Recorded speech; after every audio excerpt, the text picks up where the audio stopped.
जय श्री कृष्ण मित्रों। मुश्किल समय में धैर्य रखना हमारे जीवन का महत्वपूर्ण हिस्सा है। जीवन में कई बार ऐसी परिस्थितियां आती हैं जब सब कुछ हमारे खिलाफ लगता है। ऐसे समय में धैर्य रखना और अपनी सकारात्मक सोच बनाए रखना बहुत जरूरी है। धैर्य हमें मानसिक स्थिरता और शांति प्रदान करता है। यह हमें कठिनाइयों का सामना करने की शक्ति देता है और हमें यह विश्वास दिलाता है कि हर मुश्किल समय के बाद अच्छा समय जरूर आता है। मित्रों, इस संसार में भगवान की इच्छा के बिना कुछ भी नहीं होता है।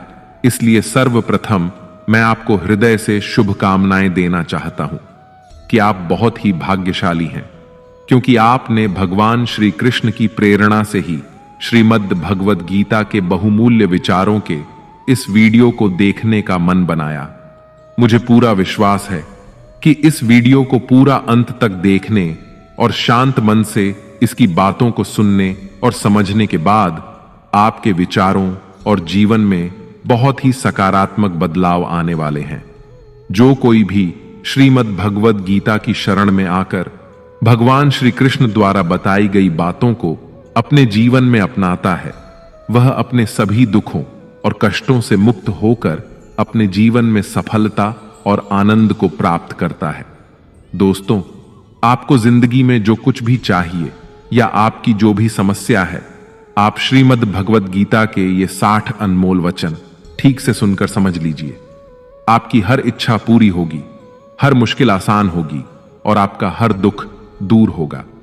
इसलिए आज हम आपके लिए भगवान श्री कृष्ण द्वारा दिए गए 60 अनमोल वचन लेकर आए हैं, ताकि ये आपके वर्तमान और भविष्य के सभी दुखों और कष्टों का निवारण करने में आपकी मदद कर सके। गीता का यह ज्ञान अमृत से भरा है, जो इंसान के मरे हुए मन और जीवन में एक नई जान डाल देता है। मैं गारंटी के साथ यह बात कह सकता हूं कि जो कोई भी इन 60 वचनों को पूरे ध्यान से और वीडियो के अंत तक सुनेगा, उसे अपनी हर समस्या का समाधान मिल जाएगा। उसे वह सब कुछ मिल जाएगा जो वह पाना चाहता है। इसलिए इस वीडियो में एक भी विचार को मिस न करें और इस वीडियो को पूरा अंत तक सुनें। तो चलिए शुरू करते हैं। श्रीमद् भगवद गीता का पहला अनमोल वचन यह है कि जहां आपके लिए प्रेम और इज्जत नहीं है, वहां कभी मत जाओ। महाभारत का युद्ध शुरू होने से पहले श्री कृष्ण हस्तिनापुर गए थे, पांडवों की तरफ से शांति प्रस्ताव लेकर। तब शकुनी ने दुर्योधन से कहा, यह कृष्ण बड़ा मायावी है, अगर यह हमारे पक्ष में आ जाए तो समझ लो पांडव हार ही गए। तो इसकी सेवा करो, इसको अपने घर आने का निमंत्रण भेजो, इसे खुश करो। जब श्री कृष्ण हस्तिनापुर पहुंचे तो दुर्योधन ने उन्हें अपने घर आने का आग्रह किया और श्री कृष्ण से कहा, आप मेरे घर में रहिए, मेरा आतिथ्य स्वीकार कीजिए, मेरे घर में भोजन कीजिए। तो श्री कृष्ण ने दुर्योधन से कहा कि दुर्योधन, इंसान को किसी के घर तभी भोजन करना चाहिए, तभी जाना चाहिए, या तो उससे बहुत प्रेम हो, या तो हमारे जीवन में कोई बहुत बड़ी आपत्ति आ गई हो। ना तो मेरी जिंदगी में कोई आपत्ति आई है और ना ही तुम्हारा मुझसे कोई प्रेम है, तो तुम्हारे घर तो मैं कभी नहीं आऊंगा। तुम मुझे अपने घर बुला रहे हो सिर्फ और सिर्फ अपना मतलब पूरा करने के लिए, और मतलबी लोगों के घर कभी नहीं जाना चाहिए। इससे हमको यह शिक्षा मिलती है कि जिसके दिल में आपके लिए प्रेम नहीं है, सम्मान नहीं है, वहां आपको कभी नहीं रहना चाहिए। आपको सिर्फ उसी जगह रहना चाहिए जहां आपकी कदर हो, आपको इज्जत मिले और जहां आपको प्रेम मिले। श्रीमद् भगवत गीता का दूसरा अनमोल वचन यह है कि जिस रिश्ते में मर्यादाएं टूट जाती हैं, वहां सिर्फ सर्वनाश ही होता है। कोई आपसे बड़ा है या छोटा है, अगर वो रिश्तों में अपनी मर्यादाओं को तोड़ देगा तो वह रिश्ता कभी नहीं टिक सकता। रिश्ता सिर्फ तभी चलता है जब दो लोग एक दूसरे का सम्मान करते हैं, कदर करते हैं और कभी अपनी लिमिट क्रॉस नहीं करते हैं। जिस रिश्ते में कोई लिमिट नहीं है, एक दूसरे की इज्जत नहीं है, वह रिश्ता आज नहीं तो कल खत्म ही हो जाता है।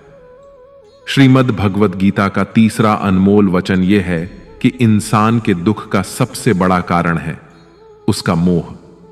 मोह से अज्ञान आता है और जीवन में समस्याएं शुरू होने लगती हैं। महाभारत में धृतराष्ट्र को दुर्योधन से इतना मोह था कि वो अपने पुत्र को गलत काम करने से भी रोक नहीं सके। धृतराष्ट्र को पुत्र मोह की वजह से धर्म अधर्म का ज्ञान ही नहीं रहा और अंत में सब कुछ बर्बाद हो गया। महाभारत में श्री कृष्ण ने अर्जुन से कहा था, जब ज्ञान की धारा बहती है तो सबसे पहले मोह को नष्ट करती है। मोह को इसलिए नष्ट करती है क्योंकि मोह अज्ञान है। यूनान का सम्राट सिकंदर पूरी दुनिया को जीत लेना चाहता था। एक दिन एक नागा साधु ने सिकंदर से कहा, तू यह पूरी दुनिया जीत लेगा, उसके बाद क्या करेगा, क्योंकि इसके अलावा दूसरी कोई दुनिया है ही नहीं। इतना कहकर संत जोर जोर से हंसने लगा। संत की बातें सुनकर सिकंदर को निराशा होने लगी। सिकंदर ने संत से पूछा कि आप हंस क्यों रहे हैं? संत ने जवाब दिया कि तू पूरी दुनिया जीत लेगा तब भी तुझे निराशा ही मिलेगी, क्योंकि तू दुनिया को जीतने के मोह में बंधा है, जबकि मेरे पास कुछ भी नहीं है, लेकिन मैं हमेशा खुश रहूंगा क्योंकि मुझे किसी भी चीज का मोह नहीं है। सिकंदर ने अभी दुनिया जीती नहीं थी, लेकिन अब संत की बातें सुनने के बाद दुनिया जीतने के विचार से ही वह निराश हो गया था, क्योंकि दुनिया जीतने के बाद कोई और मोह नहीं बचेगा। मोह की वजह से जीवन में दुख ही आते हैं। मोह घर परिवार से हो सकता है, सफलता का मोह हो सकता है, सुख सुविधा और मान सम्मान का मोह हो सकता है। जहां मोह रहेगा वहां दुख तो आएगा ही। मोह जब सफल होता है तो दुख मिलता है, और जब असफल होता है तब भी दुख ही मिलता है। श्री कृष्ण कहते हैं कि जब कोई मोह त्याग देता है तो उसे मेरी कृपा मिल जाती है। मोह रहित व्यक्ति परम आनंद प्राप्त करता है। इसीलिए मोह का त्याग करना चाहिए और जो हमारे पास है उसी में संतुष्ट रहना चाहिए। ज्यादा पाने का मोह रहेगा तो दुख मिलना तय है। श्रीमद् भगवत गीता का चौथा अनमोल वचन यह है कि जो दूसरों के साथ छल करता है उसका अंत बहुत बुरा होता है। दुर्योधन के मामा शकुनी और दुर्योधन ने पांडवों के साथ जीवन भर छल किया, पथ पथ पर उन्हें धोखा दिया, कभी ईमान से उनके साथ नहीं चले, और उसका परिणाम दुर्योधन को यह मिला कि उनके दल का हर एक बड़ा योद्धा छल के द्वारा ही मारा गया, क्योंकि दुर्योधन ने जैसा कर्म किया था उसको वैसा ही फल मिला। जीवन भर उसने छल किया तो अंत में उसकी खुद की मृत्यु भी एक छल से ही हुई थी। इसीलिए कोई अगर खुद को बहुत ज्यादा चालाक समझता है कि दूसरे को धोखा दे दिया, दूसरे को बेवकूफ बना दिया, तो एक दिन कोई आएगा उसकी जिंदगी में भी वो उसको ही धोखा देगा, क्योंकि कर्म सबके कारनामे याद रखता है। जो जैसा कर्म करता है उसको वैसा ही फल जरूर मिलता है। श्रीमद् भगवत गीता का 5वां अनमोल वचन यह है कि लोगों में अपना सहारा ढूंढना छोड़ दो। आपके मन की सबसे बड़ी कमजोरी यही होती है कि आप दूसरों में सहारा ढूंढते हैं, और यही चीज आपको कमजोर बनाती है। यही चीज आपका खुद पर विश्वास खत्म कर देती है। जो लोग सोचते हैं ना कि यह तो मेरा सहारा है तो मुश्किल वक्त में मुझे काम आएगा, वही लोग मुश्किल वक्त में सबसे ज्यादा दुखी और अकेले पड़ जाते हैं। आप सिर्फ ईश्वर को अपना सहारा बनाओ। देखना, जब भी कोई मुश्किल आएगी ना तो वो किसी ना किसी रूप में आकर आपकी मदद जरूर करेंगे। दुनिया को सहारा मत बनाओ। जो खुद अपने लिए सहारा ढूंढ रहे हैं वो आपका सहारा कैसे बनेंगे? तो अपना सहारा दुनिया को नहीं, ईश्वर को बनाना चाहिए। ईश्वर आपकी सुनता है या नहीं, यह आपकी श्रद्धा, विश्वास और आस्था पर निर्भर करता है। श्रीमद् भगवत गीता का 6ठा अनमोल वचन यह है कि अपने मन को शांत रखना सीखो, क्योंकि अशांत मन जीवन में सिवाय दुख के आपको और कुछ नहीं देने वाला, और एक शांत मन आपको जीवन में प्रेम और आनंद ही देगा। दुख और सुख सिर्फ शांत और अशांत मन के परिणाम है। अशांत मन दुख को ही जन्म देता है और शांत मन परम आनंद को जन्म देता है। मन में शंकाओं को कभी जन्म ना दो। ये शंकाएं मन में गलत फहमियों के पहाड़ बना देती हैं, जिससे जीवन का सुख चैन छिन जाता है। तभी श्री कृष्ण कहते हैं कि मनुष्य को अपने मन को वश में रखना चाहिए। जो कोई अपने मन को वश में कर लेता है उसका मन उसका मित्र बन जाता है, और जो कोई अपने मन को वश में नहीं रख पाता उसका मन उसका सबसे बड़ा शत्रु बन जाता है। श्रीमद् भगवद गीता का 7वां अनमोल वचन यह है कि जिंदगी में कभी भी खुद को किसी का जरूरतमंद या मोहताज मत बनाओ, क्योंकि जब तक आप किसी के जरूरतमंद नहीं होते तब तक आपको कोई दुख नहीं पहुंचा सकता, कोई आपका फायदा नहीं उठा सकता। जिस इंसान के आप जरूरतमंद हो जाओगे वह आपका लाभ उठाना शुरू कर देता है। जिस दिन आपने अपने जीवन को किसी का जरूरतमंद बना दिया उसी दिन से आपको उसकी गुलामी करनी पड़ती है। औरों की तो छोड़ो, जो लोग अपने नौकरों के काम वाली बाइयों के जरूरतमंद हो जाते हैं तो वे उनका सब कुछ सहना शुरू कर देते हैं, क्योंकि उन्हें पता होता है कि आपका काम उनके बिना चल ही नहीं पाएगा और आप खुद से उतना काम कर नहीं पाएंगे, और दूसरा कोई आपको मिल नहीं रहा तो वे आपको परेशान करना शुरू कर देते हैं। लेकिन जब उन्हें यह समझ आता है कि आप अपना काम खुद कर सकते हैं या आपको दूसरे 1000 ऑप्शन मिल सकते हैं तो वे चुपचाप अपना काम करेंगे। अब अगर आप कोई ऐसी नौकरी करते हैं जहां आपके बॉस के गलत होते हुए भी आप उसका टॉर्चर सहते रहते हैं तो उसको पता होता है कि आप उसके जरूरतमंद हैं और वह उसका पूरा फायदा लेता है। और तो और जिस घर परिवार में आप रहते हैं अगर वहां भी आप किसी के जरूरतमंद हैं तो वह आपको पूरा चूस लेता है, क्योंकि वहां आप 24 घंटे रहते हैं, कहीं और जा ही नहीं सकते। आपके सर पर चढ़ के नाचेगा वह इंसान और आपको पूरी तरह से अपने कंट्रोल में रखेगा। लोगों को बहुत मजा आता है अपने से कमजोर इंसान को अपने कंट्रोल में रखने में। आप चाहे हजारों के लिए अच्छा करो, चाहे हर वो काम करो जिससे उन्हें खुशी मिले, पर ऐसे लोग आपकी गर्दन को दबा के रखते हैं। आप में अगर कुछ प्रतिभा है तो आपके पंख ही काट दिए जाएंगे। हर वो कोशिश की जाएगी आपके साथ जिससे आप जिंदगी में कभी आगे ही ना बढ़ पाओ। किसी का मोहताज होना मर जाने से भी बदतर होता है। आपने कभी गौर किया कि आपकी जिंदगी वही लोग खराब करते हैं जिनके आप जरूरतमंद हो जाते हैं। आपका सारा दुख वहीं से आता है जिसके आप जरूरतमंद होते हैं। जरूरतमंदी सिर्फ शरीर या काम की नहीं होती, सबसे बड़ी जरूरतमंदी तो मन की होती है कि जिंदगी में कोई हमें चाहिए, हमें संभालने के लिए, नहीं तो हम खुश नहीं रह पाएंगे। अकेलापन लोगों से झेला नहीं जाता है। फिर कई बार आप ऐसे लोगों से जुड़ जाते हैं जो आपकी इस मन की जरूरतमंदी का पूरा फायदा उठाते हैं। आप उनसे रिश्ता इसीलिए जोड़ते हैं ताकि आपकी जिंदगी में थोड़ी खुशी आए, और वे लोग आपको खून के आंसू रुलाते हैं, आपकी पूरी जिंदगी नर्क बना देते हैं। याद रखना एक बात, मां बाप के अलावा ऐसा दुनिया में आज तक कोई पैदा नहीं हुआ है कि आप जिसके जरूरतमंद बने और वह आपका फायदा ना उठाए। इसीलिए जिंदगी में कभी भी खुद को किसी का जरूरतमंद या मोहताज मत बनाना। श्रीमद् भगवद गीता का 8वां अनमोल वचन यह है कि अपनी खुशी और अपना दुख हर किसी के आगे जाहिर नहीं करना चाहिए, क्योंकि लोग आपकी खुशी पर नजर लगा देते हैं और आपके दुख में आपकी हंसी उड़ाने लगते हैं। आपकी खुशी से कोई खुश नहीं होता, लोगों को जलन होती है। इसीलिए कहा जाता है कि हर वक्त आंसू आंख में लाया ना करो, हर जख्म सबको दिखाया ना करो। यहां लोग हाथ में नमक लिए फिरते हैं, इसीलिए अपना हर दर्द सबको दिखाया ना करो। लोग तो बैठे ही हैं दुखी इंसान को और दुखी करने के लिए, और जो खुश है उसको तकलीफ पहुंचाने के लिए। अपने मन की हालत अपने तक ही रखो, सिर्फ उसे बताओ जो उसे समझने की समझ रखता हो। दोस्तों, इससे पहले कि हम 9वें वचन पर जाएं, आपसे विनती है कि अगर आपको इस वीडियो से कुछ भी सीखने को मिल रहा है तो इस वीडियो को लाइक कर दीजिए, और अगर आप इस चैनल पर पहली बार आए हैं तो चैनल को सब्सक्राइब कर लीजिए। तो चलिए आगे बढ़ते हैं।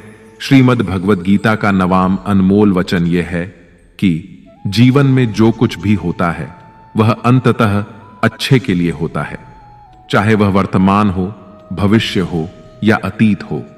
हालांकि यह शिक्षा सुनने में सरल लगती है, लेकिन इसे समझना और स्वीकार करना बहुत कठिन होता है, खासकर जब जीवन में किसी प्रकार का दुख, कष्ट या अन्याय हमारे सामने आ खड़ा होता है। उस समय हमें पूरी दुनिया ही गलत और मतलबी लगने लगती है और यह विश्वास करना कठिन हो जाता है कि जो हो रहा है वह हमारे भले के लिए हो रहा है।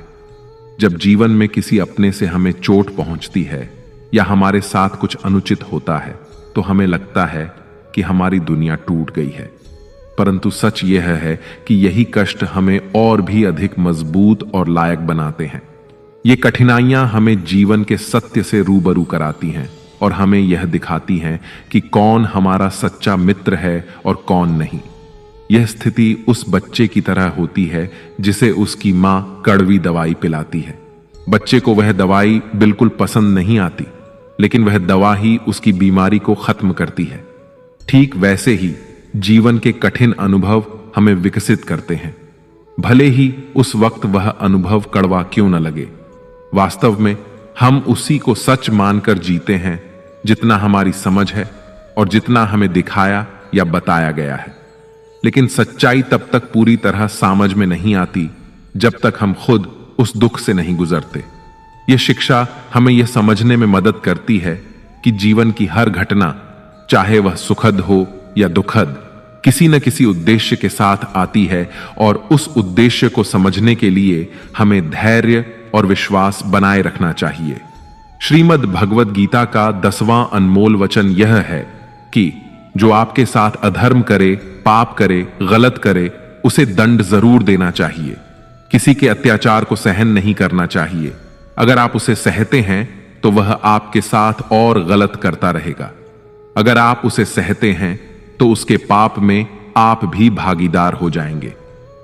महाभारत का युद्ध शुरू होने से पहले अर्जुन श्री कृष्ण से कहने लगे कि जिनसे मैं युद्ध करने जा रहा हूं, ये सब मेरे भाई हैं, मेरे गुरुजन हैं।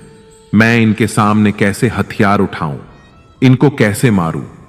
तब भगवान श्री कृष्ण ने अर्जुन से कहा कि जिन्हें तुम अपना मान रहे हो वे सभी अधर्मी हैं, वे पाप के पक्ष में खड़े हैं, और अगर तुम इनका वध नहीं करोगे, इनसे युद्ध नहीं करोगे, तो समाज में और भी पाप बढ़ जाएंगे।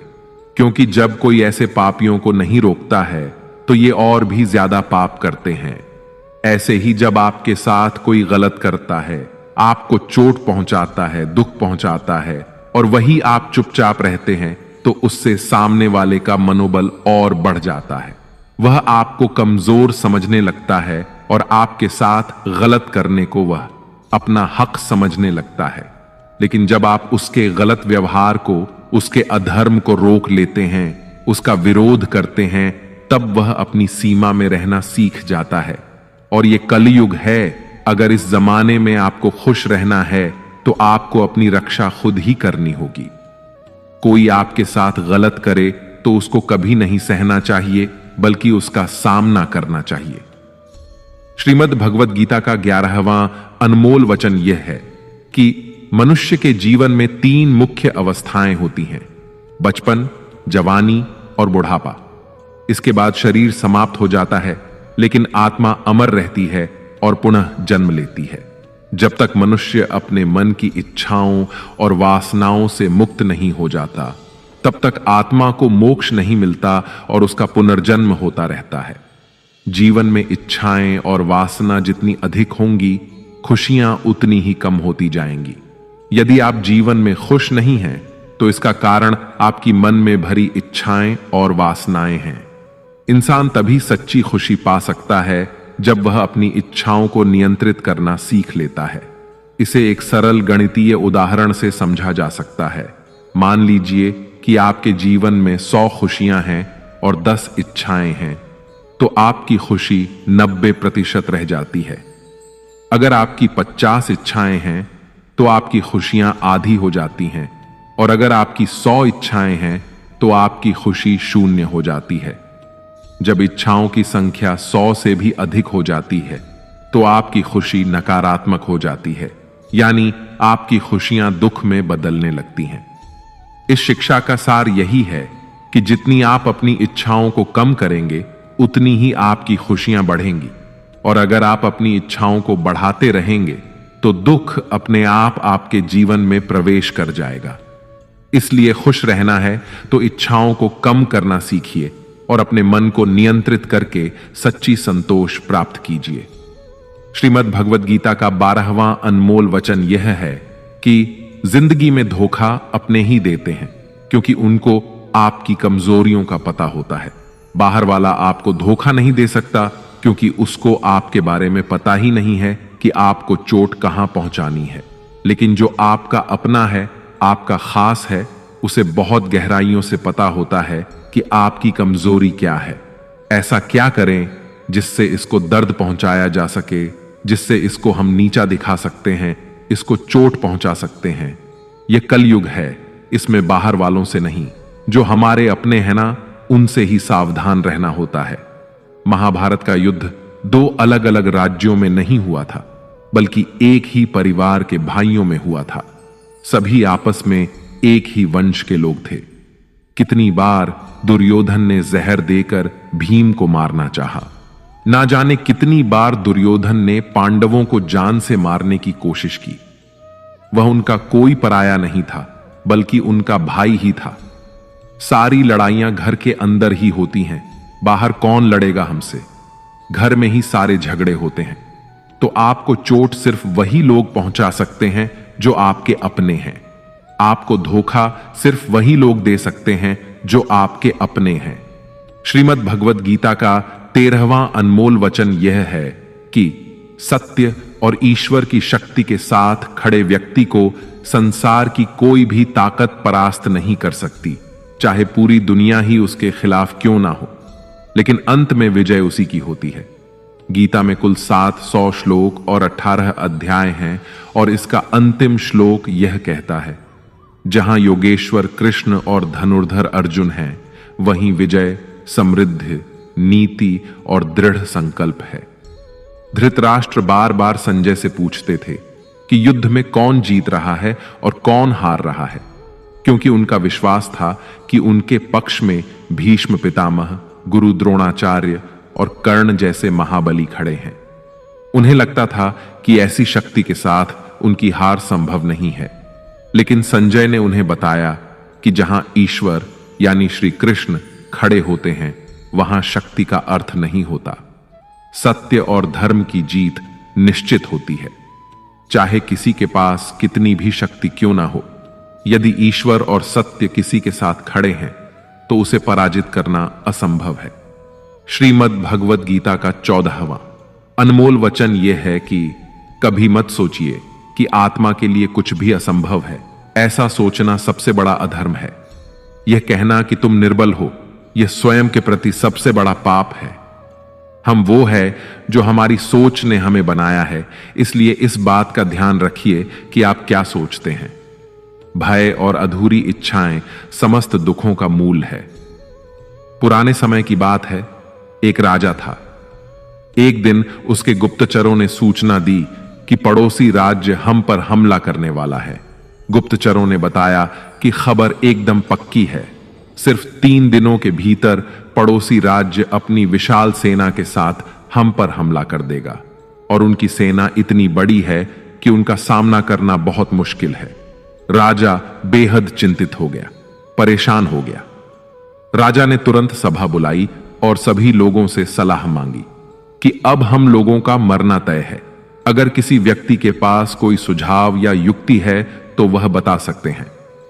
राजा के एक चतुर मंत्री ने कहा, अब जब जान पर बात आ गई है तो इसका एकमात्र उपाय है कि हमें आज ही, अभी इसी वक्त ही पड़ोसी राज्य पर हमला कर देना चाहिए। राजा बोला, मंत्री जी, हमारी सेना बहुत छोटी है, हम उनका मुकाबला कैसे कर पाएंगे? मंत्री बोला, पड़ोसी राज्य अभी युद्ध के लिए तैयार नहीं है। अभी उस राज्य पर हमला कर दे तो वो संभाल नहीं पाएंगे और हमारे जीतने की कुछ तो संभावना बनेगी। वैसे भी हम पर हमला होने वाला है और इतनी विशाल सेना है कि हम यूं ही मारे जाएंगे। जब 3 दिन बाद मरना ही है तो क्यों ना, कुछ ना करने से बेहतर है, हम यह कर सकते हैं। राजा को यह बात सही लगी। उसने तुरंत अपनी सेना को तैयार होने का आदेश दिया और उस राज्य के नागरिक भी सेना के साथ जुड़कर युद्ध में चले गए। पड़ोसी राज्य जो था वहां तक पहुंचने से पहले एक पुल पार करना होता था। जैसे ही वह सेना पुल पार करके उस राज्य में घुस गई तो राजा ने कहा, हम अपने पड़ोसी राज्य में घुस चुके हैं, ये जो पुल है इस पुल को जला दो। और पुल जलाने के बाद सेना को बोला, हमारे पास में अब और कोई विकल्प नहीं है सिवाय लड़ने के। अब हम या तो लड़कर जीत जाएं या फिर हम यहीं मारे जाएं। हमारे पास भागने का कोई रास्ता नहीं है। सभी सैनिक अपनी पूरी क्षमता के साथ लड़े और पड़ोसी राज्य की बड़ी सेना को उन्होंने हरा दिया, इस विचार के साथ कि हमारे पास अब कोई और विकल्प नहीं है। इस कहानी से सीख मिलती है कि जब आपके पास में रास्ता सिर्फ एक होता है कि अगर यह नहीं किया तो मर जाएंगे, बर्बाद हो जाएंगे, तो संभावना बढ़ जाती है उसमें कामयाब होने की। इसीलिए ऐसा कभी मत सोचिए कि आत्मा के लिए कुछ भी असंभव है। अगर हम जी जान लगाकर दृढ़ निश्चय के साथ किसी कार्य को करते हैं तो हमें सफलता अवश्य मिलती है। श्रीमद् भगवत गीता का 15वां अनमोल वचन यह है कि भगवान श्री कृष्ण अर्जुन से कहते हैं कि हर मनुष्य 3 गुणों रजोगुण, तमोगुण और सत्वगुण से बना है। इसीलिए ऐसा कोई व्यक्ति नहीं है जिसमें केवल अच्छाई या केवल बुराई हो। हर व्यक्ति में अच्छाइयां और बुराइयां दोनों होती हैं।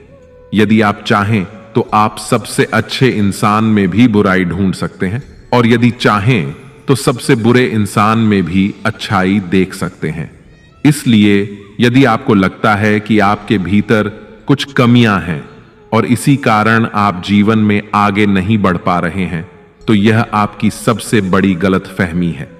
साथ ही लोगों की बातों पर ध्यान देने की जरूरत नहीं है, क्योंकि आजकल अधिकतर लोग ऐसे दृष्टिकोण से दूसरों को देखते हैं जहां उन्हें दूसरों की केवल बुराइयां नजर आती हैं और अपनी केवल अच्छाइयां। अगर कोई आपकी आलोचना करता है तो उसकी चिंता मत करें। जो चीजें आपके नियंत्रण में हैं, जिन्हें आप सुधार सकते हैं, उन पर काम करें और खुद को बेहतर इंसान बनाएं। लेकिन जो चीजें प्राकृतिक रूप से आपके वश में नहीं हैं, उनके बारे में चिंता करके दुखी होने का कोई लाभ नहीं है। यह शिक्षा हमें आत्मसंवर्धन की प्रेरणा देती है। अपने गुणों को निखारें, लेकिन उन चीजों के बारे में परेशान ना हो जिन्हें आप बदल नहीं सकते। अपनी कमजोरियों को स्वीकार करके ही आप एक मजबूत और सशक्त व्यक्ति बन सकते हैं। श्रीमद् भगवत गीता का 16वां अनमोल वचन यह है कि वो इंसान जिंदगी में सफल माना जाएगा जो अंदर से हमेशा खुश रहता है। बाहर से तो सभी खुश दिखाई देते हैं, लेकिन अंदर से इंसान अशांति से भरा रहता है। बहुत पैसा कमा लिया, कामयाबी हासिल कर ली, लेकिन वह कामयाबी असली नहीं। असली कामयाबी तब मानी जाएगी जब आपका मन खुश रहता है। खुशी प्राप्त करने के लिए हम पूरा जीवन भौतिक संसाधनों को जुटाने में लगे रहते हैं। धन, गाड़ी, बंगला इत्यादि प्राप्त करने की दौड़ में लगे रहते हैं कि इन्हें प्राप्त करने से हमें खुशी मिलेगी। लेकिन वास्तविकता में ऐसे भौतिक संसाधनों को प्राप्त करके मिलने वाली खुशी थोड़े ही समय के लिए होती है। जैसे ही हमें वो संसाधन मिलता है, हमारा मन दूसरे संसाधन को प्राप्त करने के लिए परेशान होने लगता है। इसीलिए भगवत गीता में भगवान श्री कृष्ण कहते हैं कि मनुष्य वास्तव में खुशी तभी प्राप्त कर सकता है जब वह अपनी इच्छाओं को वश में करके और उनका त्याग करके आध्यात्मिक पथ पर आगे बढ़ता हुआ भगवत प्राप्ति के लिए प्रयास करता है, ईश्वर की भक्ति करता है। ऐसा मनुष्य जो सभी कामनाओं से रहित होकर सुख और दुख को समान भाव से देखता है, वह भीतर से आनंद और संतोष को प्राप्त करता है। श्रीमद् भगवत गीता का 17वां अनमोल वचन यह है कि मनुष्य को हमेशा अपने कर्म पर ध्यान लगाना चाहिए, न कि इस बात पर कि लोग क्या कहेंगे या लोग क्या सोचेंगे। क्योंकि जब हम इस बात की परवाह करते हैं कि लोग क्या सोचेंगे, तब हम अपना कार्य ठीक से नहीं कर पाते। एक बार एक फल वाला बाजार में बैठकर फल बेच रहा था। उसने अपने पीछे एक बोर्ड लगाया हुआ था जिस पर उसने चौक से लिख रखा था कि यहां ताजे फल बेचे जाते हैं। एक ग्राहक ने उससे कहा, हमें मालूम है तुम यहां बैठे हो, वहां नहीं, इस लाइन में से, इस पंक्ति में से यहां मिटा दो। फल वाले ने शब्द मिटा दिया और अब बचा ताजे फल बेचे जाते हैं। एक दूसरा ग्राहक बोला, हम जानते हैं तुम ताजे फल बेचते हो, कोई सड़े हुए तो नहीं बेचते, इसलिए इस वाक्य से ताजे मिटा दो। फल वाले ने ताजे भी मिटा दिया और बोर्ड पर बचा कि फल बेचे जाते हैं। अब तीसरा ग्राहक आया और कहने लगा कि हमें दिख रहा है कि तुम फल ही बेच रहे हो, इसे लिखने की क्या जरूरत है, इसमें से फल को हटाओ। फल वाले ने वैसा ही किया और अब बचा था कि बेचे जाते हैं। तब एक और ग्राहक आया और उसने बोर्ड को पढ़कर फल वाले से कहा, पीछे क्या लिख रखा है, बेचे जाते हैं, हमें पता है तुम बेचने के लिए ही बैठे हो, कोई मुफ्त में थोड़ी ना बांट रहे हो, चलो मिटाओ इसे। बेचारे फल वाले ने जो बचे कुचे शब्द थे वह भी मिटा दिए और अब वह बोर्ड खाली हो गया। तब एक और व्यक्ति आया और फल वाले को बोला, पागल हो गए हो क्या, इस बोर्ड पर तुमने कुछ लिखा क्यों नहीं है? इसीलिए दोस्तों, दुनिया में हर एक इंसान की अपनी एक राय होती है और इंसान दूसरों को सलाह देने में माहिर होता है। हम यह नहीं कह रहे हैं कि आप किसी की सलाह ना सुने, बस यह कह रहे हैं कि उनकी राय सुनते सुनते अपनी राय ना भूल जाए। इसलिए हारे हुए की सलाह सुनिए और जीते हुए का तजुर्बा, लेकिन दिमाग खुद का लगाइए। डरिए मत कि हम गलती कर बैठे तो क्या होगा, क्योंकि गलतियों से ही सीखोगे। गलतियों से खुद का तजुर्बा तो आएगा, आज हारोगे तो कल जीतोगे भी। अरे लोग हमारे बारे में क्या सोचते हैं, यह भी अगर हम ही सोचेंगे तो फिर वो लोग क्या सोचेंगे। इसीलिए कहते हैं, सबसे बड़ा रोग क्या कहेंगे लोग। श्रीमद् भगवत गीता का 18वां अनमोल वचन यह है कि जीवन में हमें मित्रता हमेशा सोच समझ कर करनी चाहिए और जिसे भी अपना मित्र बनाए उसका साथ हमेशा निभाना चाहिए। महाभारत में ऐसे कई मित्र थे जिन्होंने अपनी ही सेना के साथ विश्वासघात किया। ऐसे भी कई लोग थे जो ऐन वक्त पर पाला बदलकर कौरवों या पांडवों के साथ चले गए। शल्य और युयुत्सु इसके उदाहरण हैं। इसीलिए कहते हैं कि कई बार दोस्त के भेष में दुश्मन हमारे साथ आ जाते हैं और हमसे कई तरह के राज्य लेते रहते हैं। कुछ ऐसे भी दोस्त होते हैं जो दोनों तरफ होते हैं, जैसे कौरवों का साथ दे रहे भीष्म, द्रोण और विदुर ने अंततः युद्ध में पांडवों का ही साथ दिया। ईमानदार और बिना शर्त समर्थन देने वाले दोस्त भी आपका जीवन बदल सकते हैं। पांडवों के पास भगवान श्री कृष्ण थे तो कौरवों के पास महान योद्धा कर्ण थे। इन दोनों ने ही दोनों पक्षों को बिना शर्त अपना पूरा साथ और सहयोग दिया था। यदि कर्ण को छल से नहीं मारा जाता तो कौरवों की जीत तय थी। पांडवों ने हमेशा श्री कृष्ण की बातों को ध्यान से सुना और उस पर अमल भी किया, लेकिन दुर्योधन ने कर्ण को सिर्फ एक योद्धा समझकर उसका पांडवों की सेना के खिलाफ इस्तेमाल किया। यदि दुर्योधन कर्ण की बात मानकर कर्ण को घटोत्कच को मारने के लिए दबाव नहीं डालता तो इंद्र द्वारा दिया गया जो अमोघ अस्त्र कर्ण के पास था उससे अर्जुन मारा जाता और संभवतः परिणाम कुछ और हो सकता था।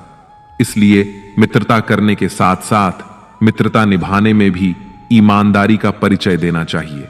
श्रीमद् भगवत गीता का 19वां अनमोल वचन यह है कि कभी भी किसी भी चीज की अति नहीं करनी चाहिए। कोई भी चीज हद से ज्यादा नहीं करनी चाहिए। किसी से प्रेम भी हद से ज्यादा मत करना और किसी से नफरत भी हद से ज्यादा नहीं करना। हद से ज्यादा मीठा भी खराब हो जाता है तो हद से ज्यादा कड़वा भी खराब हो जाता है। हद से ज्यादा खाना भी आपको बीमार कर देगा तो हद से ज्यादा भूखा रहना भी आपको नुकसान ही पहुंचाएगा। हद से ज्यादा आराम भी आपको बीमार कर सकता है और हद से ज्यादा जागना भी आपको बहुत ज्यादा नुकसान पहुंचाएगा। इसीलिए जीवन को संतुलन के साथ जीना चाहिए। जैसे ही आप संतुलन को खो देते हैं वैसे ही आपके जीवन में कोई ना कोई छोटी या बड़ी दुर्घटना हो जाती है। श्रीमद् भगवत गीता का 20वां अनमोल वचन यह है कि मनुष्य को अपने कर्मों का फल भोगना ही होता है। जो बोया है वही काटोगे। यदि आपने मां बाप की सेवा की है तो ही आपकी संतान बुढ़ापे में आपकी सेवा करेगी, वरना कोई पानी पिलाने वाला भी पास नहीं होगा। इसलिए बुरे कर्मों का त्याग ही सर्वोत्तम है। एक गरीब आदमी मछली पकड़ रहा था। मछली पकड़ते पकड़ते उसने एक ताजी ताजी मछली पकड़ी। पास में ही एक सेठ भी मछली पकड़ रहा था, लेकिन मछली पकड़ने का अनुभव न होने के कारण काफी देर से उसके हाथ एक भी मछली नहीं लगी। सेठ ने जब देखा कि उस गरीब आदमी ने ताजी ताजी मछली पकड़ी है, तो उसके मन में मछली को देखकर लालच आ गया और उसने गरीब आदमी के हाथ से मछली छीन ली। गरीब आदमी ने सेठ से कहा, यह मछली मैंने पकड़ी है, आप इसे क्यों छीन रहे हैं? सेठ ने अपनी ताकत दिखाते हुए उस गरीब आदमी से कहा, चल जा, दूसरी पकड़ लेना, यह मछली तो अब मेरी है। ऐसा कहकर सेठ वहां से चलने लगा। अब भी मछली जिंदा थी और तड़प रही थी। मछली ने सेठ के अंगूठे में काट लिया, जिससे वह सेठ के हाथ से छिटक गई और फिर से पानी में जा गिरी। सेठ के अंगूठे में गहरा घाव हो गया और तेजी से खून बहने लगा। सेठ दौड़ा दौड़ा डॉक्टर के पास गया। डॉक्टर ने अंगूठे पर पट्टी कर दी और बोला, 3 दिन बाद आकर दिखाना। 3 दिन के बाद सेठ दोबारा डॉक्टर के पास पहुंचा और अपना घाव दिखाया। घाव ठीक होने की बजाय और गहरा हो गया। डॉक्टर ने बोला, अब इस अंगूठे को काटना पड़ेगा, अगर नहीं काटा तो हाथ खराब हो जाएगा। मरता क्या ना करता। सेठ ने अपना अंगूठा कटवा लिया। डॉक्टर ने फिर से पट्टी बांधी और 3 दिन बाद आने के लिए कहा। सेठ 3 दिन बाद फिर गया। पट्टी को खोला गया, घाव सड़ने लगा था, जिसे देखकर डॉक्टर ने बोला, आपका घाव सड़ रहा है, हाथ कलाई तक काटना पड़ेगा, नहीं तो पूरा हाथ जाएगा। सेठ बोला, काट दो और कोई रास्ता नहीं है। सेठ की कलाई काट कर पट्टी बांध दी गई और उसे 4 दिन बाद फिर से आने के लिए कहा। सेठ 4 दिन बाद पहुंचा। डॉक्टर ने पट्टी खोलकर देखा तो घाव वैसे का वैसा था। डॉक्टर ने कहा, हाथ कोहनी तक काटना पड़ेगा, नहीं तो पूरा बाजू जाएगा। सेठ ने वो भी कटवा लिया। सेठ को पट्टी बांध दी गई और 4 दिन बाद फिर से आने को कहा। 4 दिन बाद डॉक्टर ने घाव को देखकर कहा, अब तो बाजू काटना पड़ेगा, नहीं तो पूरा शरीर सड़ जाएगा। अब सेठ का पूरा बाजू कट चुका था। तभी सेठ के एक मित्र ने उससे पूछा कि तुझसे कहीं कोई गलती तो नहीं हुई? आखिर ये क्या हो रहा है? तू जाने अनजाने कोई गलती तो नहीं कर बैठा जिसके कारण तेरे साथ ये सब हो रहा है? सेठ बोला, हां, एक गलती तो हुई है। मैंने किसी की मछली पर हाथ मारा था। मेहनत उसकी थी, मगर खाना मैं चाहता था। मित्र ने जैसे ही सुना, उसने सेठ से कहा, जरूर ये उस मछली वाले आदमी की वजह से ही हो रहा है। तू जल्दी से जा और उसे ढूंढ, उसके सामने नाक रगड़ और माफी मांग। सेठ दौड़ा और उस गरीब आदमी को ढूंढा। उसके पैरों में गिर गया और उससे पूछा, ये तूने क्या किया? क्या तुझे कोई तंत्र मंत्र की विद्या आती है? तूने क्या किया मेरे साथ? कोई श्राप दिया? कोई बद्दुआ दी? तूने क्या कहा? गरीब आदमी हाथ जोड़कर बोला, मैंने तो कुछ नहीं किया सेठ, बस ऊपर देखा और कहा, हे भगवान, इसने मुझे अपनी ताकत दिखाई है, तू इसे अपनी ताकत दिखा दे। मित्रों, हमेशा याद रखिए, बुरे कर्मों का फल भी बुरा ही होता है। कर्मों का फल हमें वैसे ही ढूंढ लेता है जैसे कोई बछड़ा खो जाने पर सैकड़ों गायों में अपनी मां को ढूंढ लेता है। कर्म फल से कोई नहीं बच सकता। श्रीमद् भगवद गीता का 21वां अनमोल वचन यह है कि हम इस दुनिया में खाली हाथ आए थे और खाली हाथ ही जाएंगे। जो कुछ भी आज आपका है, कल किसी और का होगा। इसलिए जो भी कर्म करे उसे भगवान को अर्पित करें। जीवन में सबसे बड़ा उपहार स्वास्थ्य है, सबसे बड़ा धन संतोष है और सबसे सच्चा संबंध वफादारी से बनता है। यदि आप छल करेंगे तो एक दिन वह छल आपके पास लौट कर आएगा, आज नहीं तो कल। जीवन सच्चाई से जिएं, हर पल सुकून मिलेगा। उपवास केवल अन्न का नहीं होना चाहिए, बल्कि लोभ, लालच, घृणा, चुगली, क्रोध और गंदे विचारों से भी उपवास रखना चाहिए। यदि मन का संकल्प और शरीर का पराक्रम पूरी तरह किसी काम में लगाया जाए तो सफलता निश्चित होती है। भाग्य का इंतजार करने के बजाय कर्मों का तूफान पैदा करें, दरवाजे अपने आप खुल जाएंगे। क्रोध की अवस्था में भ्रम उत्पन्न होता है और भ्रम बुद्धि का नाश करता है। जब बुद्धि नष्ट हो जाती है तो व्यक्ति का पतन निश्चित है। जैसे पानी अपनी मर्यादा छोड़कर विनाशकारी बन जाता है, वैसे ही जब वाणी मर्यादा तोड़ती है तो सर्वनाश होता है। किसी को धोखा देना एक प्रकार का कर्ज है जो किसी न किसी दिन आपको किसी और के हाथों लौटाया जाएगा। कलयुग में हमेशा सतर्कता और तैयारी के साथ रहना चाहिए, क्योंकि न मौसम पर भरोसा है न इंसानों पर, वे कभी भी बदल सकते हैं। श्रीमद् भगवद गीता का 22वां अनमोल वचन यह है कि हमारे रिश्तेदार ही हमसे सबसे ज्यादा जलते हैं। हमारी सफलता से सबसे ज्यादा दिक्कत हमारे रिश्तेदारों को ही होती है। बाहर वालों को कोई फर्क नहीं पड़ता कि आपकी जिंदगी में क्या हो रहा है, और जो आपके रिश्तेदार होते हैं उनकी पूरी नजर रहती है आपकी जिंदगी पर। बाहर से तो वे यही कहेंगे कि आगे बढ़ो, सफल हो जाओ, खुश रहो जिंदगी में, और जब उन्हें आप अपनी सफलता के बारे में बताएंगे, अपनी किसी कामयाबी की खबर उनको सुनाएंगे, तो उसे सुनकर उन्हें बिल्कुल भी खुशी नहीं होती। कई बार सारी दुनिया आपको पसंद करती है, आपके काम की तारीफ करती है, लेकिन आपकी कदर आपके घर में ही नहीं होती। पांडवों के हर सुख से दुर्योधन जलता था। जब भी पांडव किसी काम में सफल होते थे उसे बिल्कुल भी बर्दाश्त नहीं होता था। दुर्योधन हर प्रयास करता था पांडवों को नीचा गिराने का, जितना हो सके उन्हें दुखी करने का, और यही भाइयों की आपसी जलन महाभारत के युद्ध की वजह बनी, जिसमें न जाने कितने अनगिनत लोग मारे गए। बाहर वालों को क्या फर्क पड़ता है कि आप कैसी जिंदगी जीते हैं, लेकिन ये जो रिश्तेदार होते हैं, ये जो करीबी लोग होते हैं, मजाल है जो इन्हें आपकी खुशी बर्दाश्त हो जाए। सबसे खतरनाक होते हैं ये लोग, क्योंकि ये बाहर से बहुत मीठा बोलते हैं, आपको अच्छे अच्छे शब्द कहते हैं, लेकिन आपकी पीठ पीछे ये आपसे जरा भी खुश नहीं होते। तो इसीलिए किसी को भी अपना समझने से पहले आप यह जरूर जांच परख लें कि वो सच में आपका अपना है या सिर्फ अपनेपन का दिखावा कर रहा है। श्रीमद् भगवद गीता का 23वां अनमोल वचन यह है कि जो व्यक्ति अपने कार्यों को समय पर पूरा नहीं करता और समय का महत्व नहीं समझता, उसकी पूरी जिंदगी व्यर्थ में ही समाप्त हो जाती है। समय ही जीवन की असली पूंजी है, और यदि आप इसे निरर्थक कार्यों में बर्बाद कर देते हैं तो जीवन में आपको कुछ भी सार्थक प्राप्त नहीं होगा। यदि आप जीवन में कुछ पाना चाहते हैं तो समय की कद्र करना अत्यंत आवश्यक है। समय का सही उपयोग आपको न केवल सफलता की ओर ले जाता है, बल्कि जीवन को भी सही दिशा में आगे बढ़ाता है।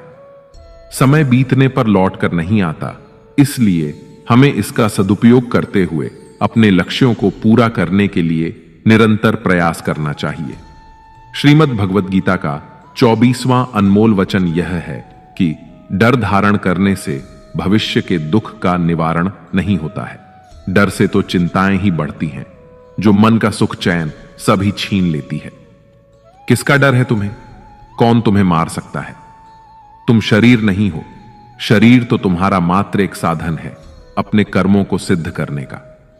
तुम एक आत्मा हो जो कि अमर है। अर्जुन युद्ध में अपने बंधु बांधव से लड़ना नहीं चाहते थे, लेकिन श्री कृष्ण ने समझाया कि जब किसी विवाद का हल शांतिपूर्ण तरीके से नहीं होता तो फिर युद्ध ही एकमात्र विकल्प बच जाता है। कायर लोग युद्ध से पीछे हटते हैं। युद्ध भूमि पर पहुंचने के बाद भी अर्जुन युद्ध नहीं करना चाहता था। तब भगवान श्री कृष्ण ने उससे कहा कि ना कोई मरता है और ना कोई मारता है, सभी निमित्त मात्र हैं। आत्मा अजर और अमर है, इसीलिए मनुष्य को डरना नहीं चाहिए, अपितु अपने नियत कर्मों को निडरता के साथ संपन्न करना चाहिए। श्रीमद् भगवद गीता का 25वां अनमोल वचन यह है कि जिसे आप सबसे ज्यादा महत्व दोगे वो ही आपको कभी महत्व नहीं देंगे। आपने कभी गौर किया है कि आपका अपमान कौन लोग करते हैं? वो ही जिसे आप सबसे ज्यादा, हद से ज्यादा महत्व देते हैं। दूसरों की इज्जत करना अच्छी बात है, पर दूसरों की अगर बहुत ज्यादा इज्जत करेंगे तो उनकी नजर में आपकी इज्जत खत्म हो जाती है। इसलिए किसी को भी कभी भी अपना सब कुछ नहीं बनाना चाहिए कि तुम ही मेरे सब कुछ हो। जैसे ही आप किसी को अपना सब कुछ बना लेते हैं तो आप उसके लिए कुछ भी नहीं रह जाते। इसलिए लोगों को इज्जत उतना ही देना चाहिए जितना वे हजम कर सके। हद से ज्यादा इज्जत देना आपकी ही बेइज्जती करवा सकता है। श्रीमद् भगवत गीता का 26वां अनमोल वचन यह है कि जो मुश्किल वक्त में, जो दुख के समय में आपका साथ दे, सिर्फ वही आपका अपना है। बाकी तो अपनेपन का नाटक करने वाले बहुत से लोग होते हैं। बड़ी बड़ी बात करने वाले बहुत लोग होते हैं कि हम आपसे बहुत प्रेम करते हैं, कोई भी दुख हो, कोई भी तकलीफ हो, हमें याद कर लेना। लोग दुख उठाने की बात करते हैं, लोग आने जाने की बात करते हैं, हाथ मिलाना तो ठीक से नहीं जानते और दिल मिलाने की बात करते हैं। जब सच में आपकी जिंदगी में तकलीफ आएगी ना, तब आपको समझ में आ जाएगा कि आपका साथ देने के लिए कौन खड़ा है और कौन भाग गया। उस समय सारे लोग भाग जाते हैं, क्योंकि लोगों को पता होता है कि यह व्यक्ति हमारे पास आया तो हमसे मदद ही मांगेगा और वह हमें कुछ दे नहीं पाएगा। लोग आपसे सिर्फ तभी रिश्ता रखते हैं जब आप उन्हें कुछ दे सकते हैं और आपसे उन्हें कुछ फायदा हो सकता है। लेकिन जब लोगों को यह पता चल जाता है, यह समझ में आ जाता है कि उनको आपसे कोई फायदा नहीं होने वाला, बल्कि उनको तो आपकी मदद करनी पड़ेगी, तो वे आपको दूर से ही देखकर भाग जाते हैं। इसीलिए जो आपके मुश्किल वक्त में आपके साथ खड़ा हो, सिर्फ वही आपका अपना होता है। बाकी इस दुनिया में सब पराये होते हैं, क्योंकि सिर्फ अपना अपना कह देने से कोई अपना नहीं हो जाता, बल्कि अपना तो वह होता है जो दुख के समय में आपका साथ दे। श्रीमद् भगवत गीता का 27वां अनमोल वचन यह है कि आप संसार से जितना प्रेम लगाओगे, जितना लगाव, जितना मोह लगाओगे, उतना ही जीवन में दुख और पीड़ा का अनुभव करोगे। आपके सारे दुखों का कारण किसी को अपना मानना है। आप कभी गौर करना, आपकी जिंदगी के सारे दुख, सारी तकलीफें, सारी चिंताएं वहीं से आते हैं जहां आपका अपनापन होता है कि यह मेरा है, यह मेरा अपना है। यहीं से आपकी जिंदगी में दुख का आना शुरू हो जाता है। जिंदगी में जब हम किसी चीज को, किसी इंसान को, किसी रिश्ते को, किसी काम को अपना मान लेते हैं, मेरा मान लेते हैं, वहीं से सारे दुखों की शुरुआत होती है, वहीं से हर तकलीफ की शुरुआत होती है। इसीलिए भगवान श्री कृष्ण कहते हैं कि अगर दुखों और निराशाओं से मुक्ति चाहते हो तो इस संसार के मोह में मत उलझो, मेरी भक्ति करो और मुझसे ही प्रेम करो। मैं तुम्हें इस संसार के सभी दुखों से मुक्त करके मोक्ष प्रदान करूंगा। श्रीमद् भगवत गीता का 28वां अनमोल वचन यह है कि मनुष्य को कभी भी बदले और घृणा की भावना अपने मन में नहीं रखनी चाहिए और ना ही अपने भाग्य को कोसना चाहिए, क्योंकि इस तरह वह अपना संपूर्ण जीवन बर्बाद कर लेता है। एक बार दानवीर कर्ण ने भगवान श्री कृष्ण से अपनी व्यथा सुनाई और कहा, हे कृष्ण, जब मैं पैदा हुआ तब मेरी मां ने मुझे त्याग दिया, इसमें मेरा क्या अपराध था? द्रोणाचार्य ने मुझे शिक्षा देने से मना कर दिया क्योंकि वह मुझे क्षत्रिय नहीं मानते थे, इसमें भी मेरा क्या अपराध? और द्रौपदी के स्वयंवर में मुझे अपमानित किया गया क्योंकि मैं राज परिवार का हिस्सा नहीं हूं, भला इन सब में मेरा क्या अपराध था? जवाब में श्री कृष्ण ने कहा, हे कर्ण, जरा ध्यान से सुनो। जब मेरा जन्म हुआ तब मैं कारागार में था और मेरे पैदा होते ही मेरी मृत्यु मेरी प्रतीक्षा कर रही थी। जिस रात मेरा जन्म हुआ था उस रात मुझे मेरे माता पिता से अलग होना पड़ा। मेरा बचपन गरीबी और अभावों में बीता और मुझे हर वह काम करना पड़ा जो एक गरीब परिवार में करना होता है। गायों का गोबर मैं अपने हाथों से उठाता था। जब मैं चल भी नहीं सकता था तब मुझ पर प्राण घातक हमले किए गए। मुझे मारने की बार बार कोशिशें की गई। मेरे पास बचपन में ना तो शिक्षा थी, ना ही महल, ना कोई गुरुकुल था, ना ही कोई विशाल सेना थी। लेकिन तब भी मेरे मामा मुझे उनका सबसे बड़ा शत्रु मानते थे। मेरा भी जीवन कई चुनौतियों से गुजरा है। यह बात इतनी महत्वपूर्ण नहीं है कि जीवन में कितनी बार अपमानित होना पड़ रहा है, पर यह महत्वपूर्ण है कि आप उस अपमान का जवाब कैसे दे रहे हैं। आपके पास ज्ञान है जिसका आप उपयोग कर रहे हैं या नहीं, और इन सब चुनौतियों को पार करके कैसे आप आगे जाते हैं, यह बात सबसे अधिक महत्वपूर्ण है। महाभारत में जिस तरह से कर्ण की जिंदगी में उतार चढ़ाव आए, उससे यही सीख मिलती है कि इस क्रूर दुनिया में अपना अस्तित्व बनाए रखना कितना मुश्किल होता है। इसीलिए समय के हिसाब से बदलना जरूरी होता है, लेकिन वह बदलाव ही उचित है जिसमें सभी का हित हो। कर्ण ने खुद को बदलकर अपने जीवन का लक्ष्य तो हासिल कर लिया, लेकिन वे फिर भी महान नहीं बन सके, क्योंकि उन्होंने अपनी शिक्षा का उपयोग समाज से बदला लेने की भावना से किया। बदले की भावना से किया गया कोई भी कार्य आपके समाज का हित नहीं कर सकता। समाज ने एक महान योद्धा कर्ण को तिरस्कृत किया था, जो समाज को बहुत कुछ दे सकता था, लेकिन समाज ने उसकी कदर नहीं की, क्योंकि उसमें समाज को मिटाने की भावना थी। कर्ण के लिए शिक्षा का उद्देश्य समाज की सेवा करना नहीं था, अपितु वो अपने सामर्थ्य को आधार बनाकर समाज से अपने अपमान का बदला लेना चाहता था। समाज और कर्ण दोनों को ही अपने अपने द्वारा किए गए अपराध के लिए दंड मिला है, और आज भी मिल रहा है। कर्ण यदि यह समझता कि समाज व्यक्तियों का एक भाग मात्र है जिसे हम लोगों ने ही बनाया है, तो संभवतः वह समाज को बदलने का प्रयास करता, न कि समाज के प्रति घृणा करता। श्रीमद् भगवद गीता का 29वां अनमोल वचन यह है कि किसी पर भी आंख बंद करके भरोसा नहीं करना चाहिए। महाभारत की कथा में दुर्योधन ने कई बार षड्यंत्र रचकर पांडवों को मारने की कोशिश की, यहां तक कि उन्हें जलाकर मारने का प्रयास भी किया। पांडव, जो धर्म के मार्ग पर चलने वाले लोग थे, बार बार उसकी चालों में फंसते रहे, क्योंकि वे दुर्योधन को अपना भाई और सगा समझते थे। वे उस पर भरोसा करते थे, जबकि दुर्योधन उनकी मृत्यु की साजिश कर रहा था। हालांकि भगवान ने हमेशा उनकी रक्षा की, पर यह शिक्षा हमें बताती है कि भरोसा करते समय आंखें खुली रखना अत्यंत आवश्यक है। केवल रिश्तों या दिखावे के आधार पर किसी पर भी पूरी तरह भरोसा करना कभी कभी खतरनाक साबित हो सकता है।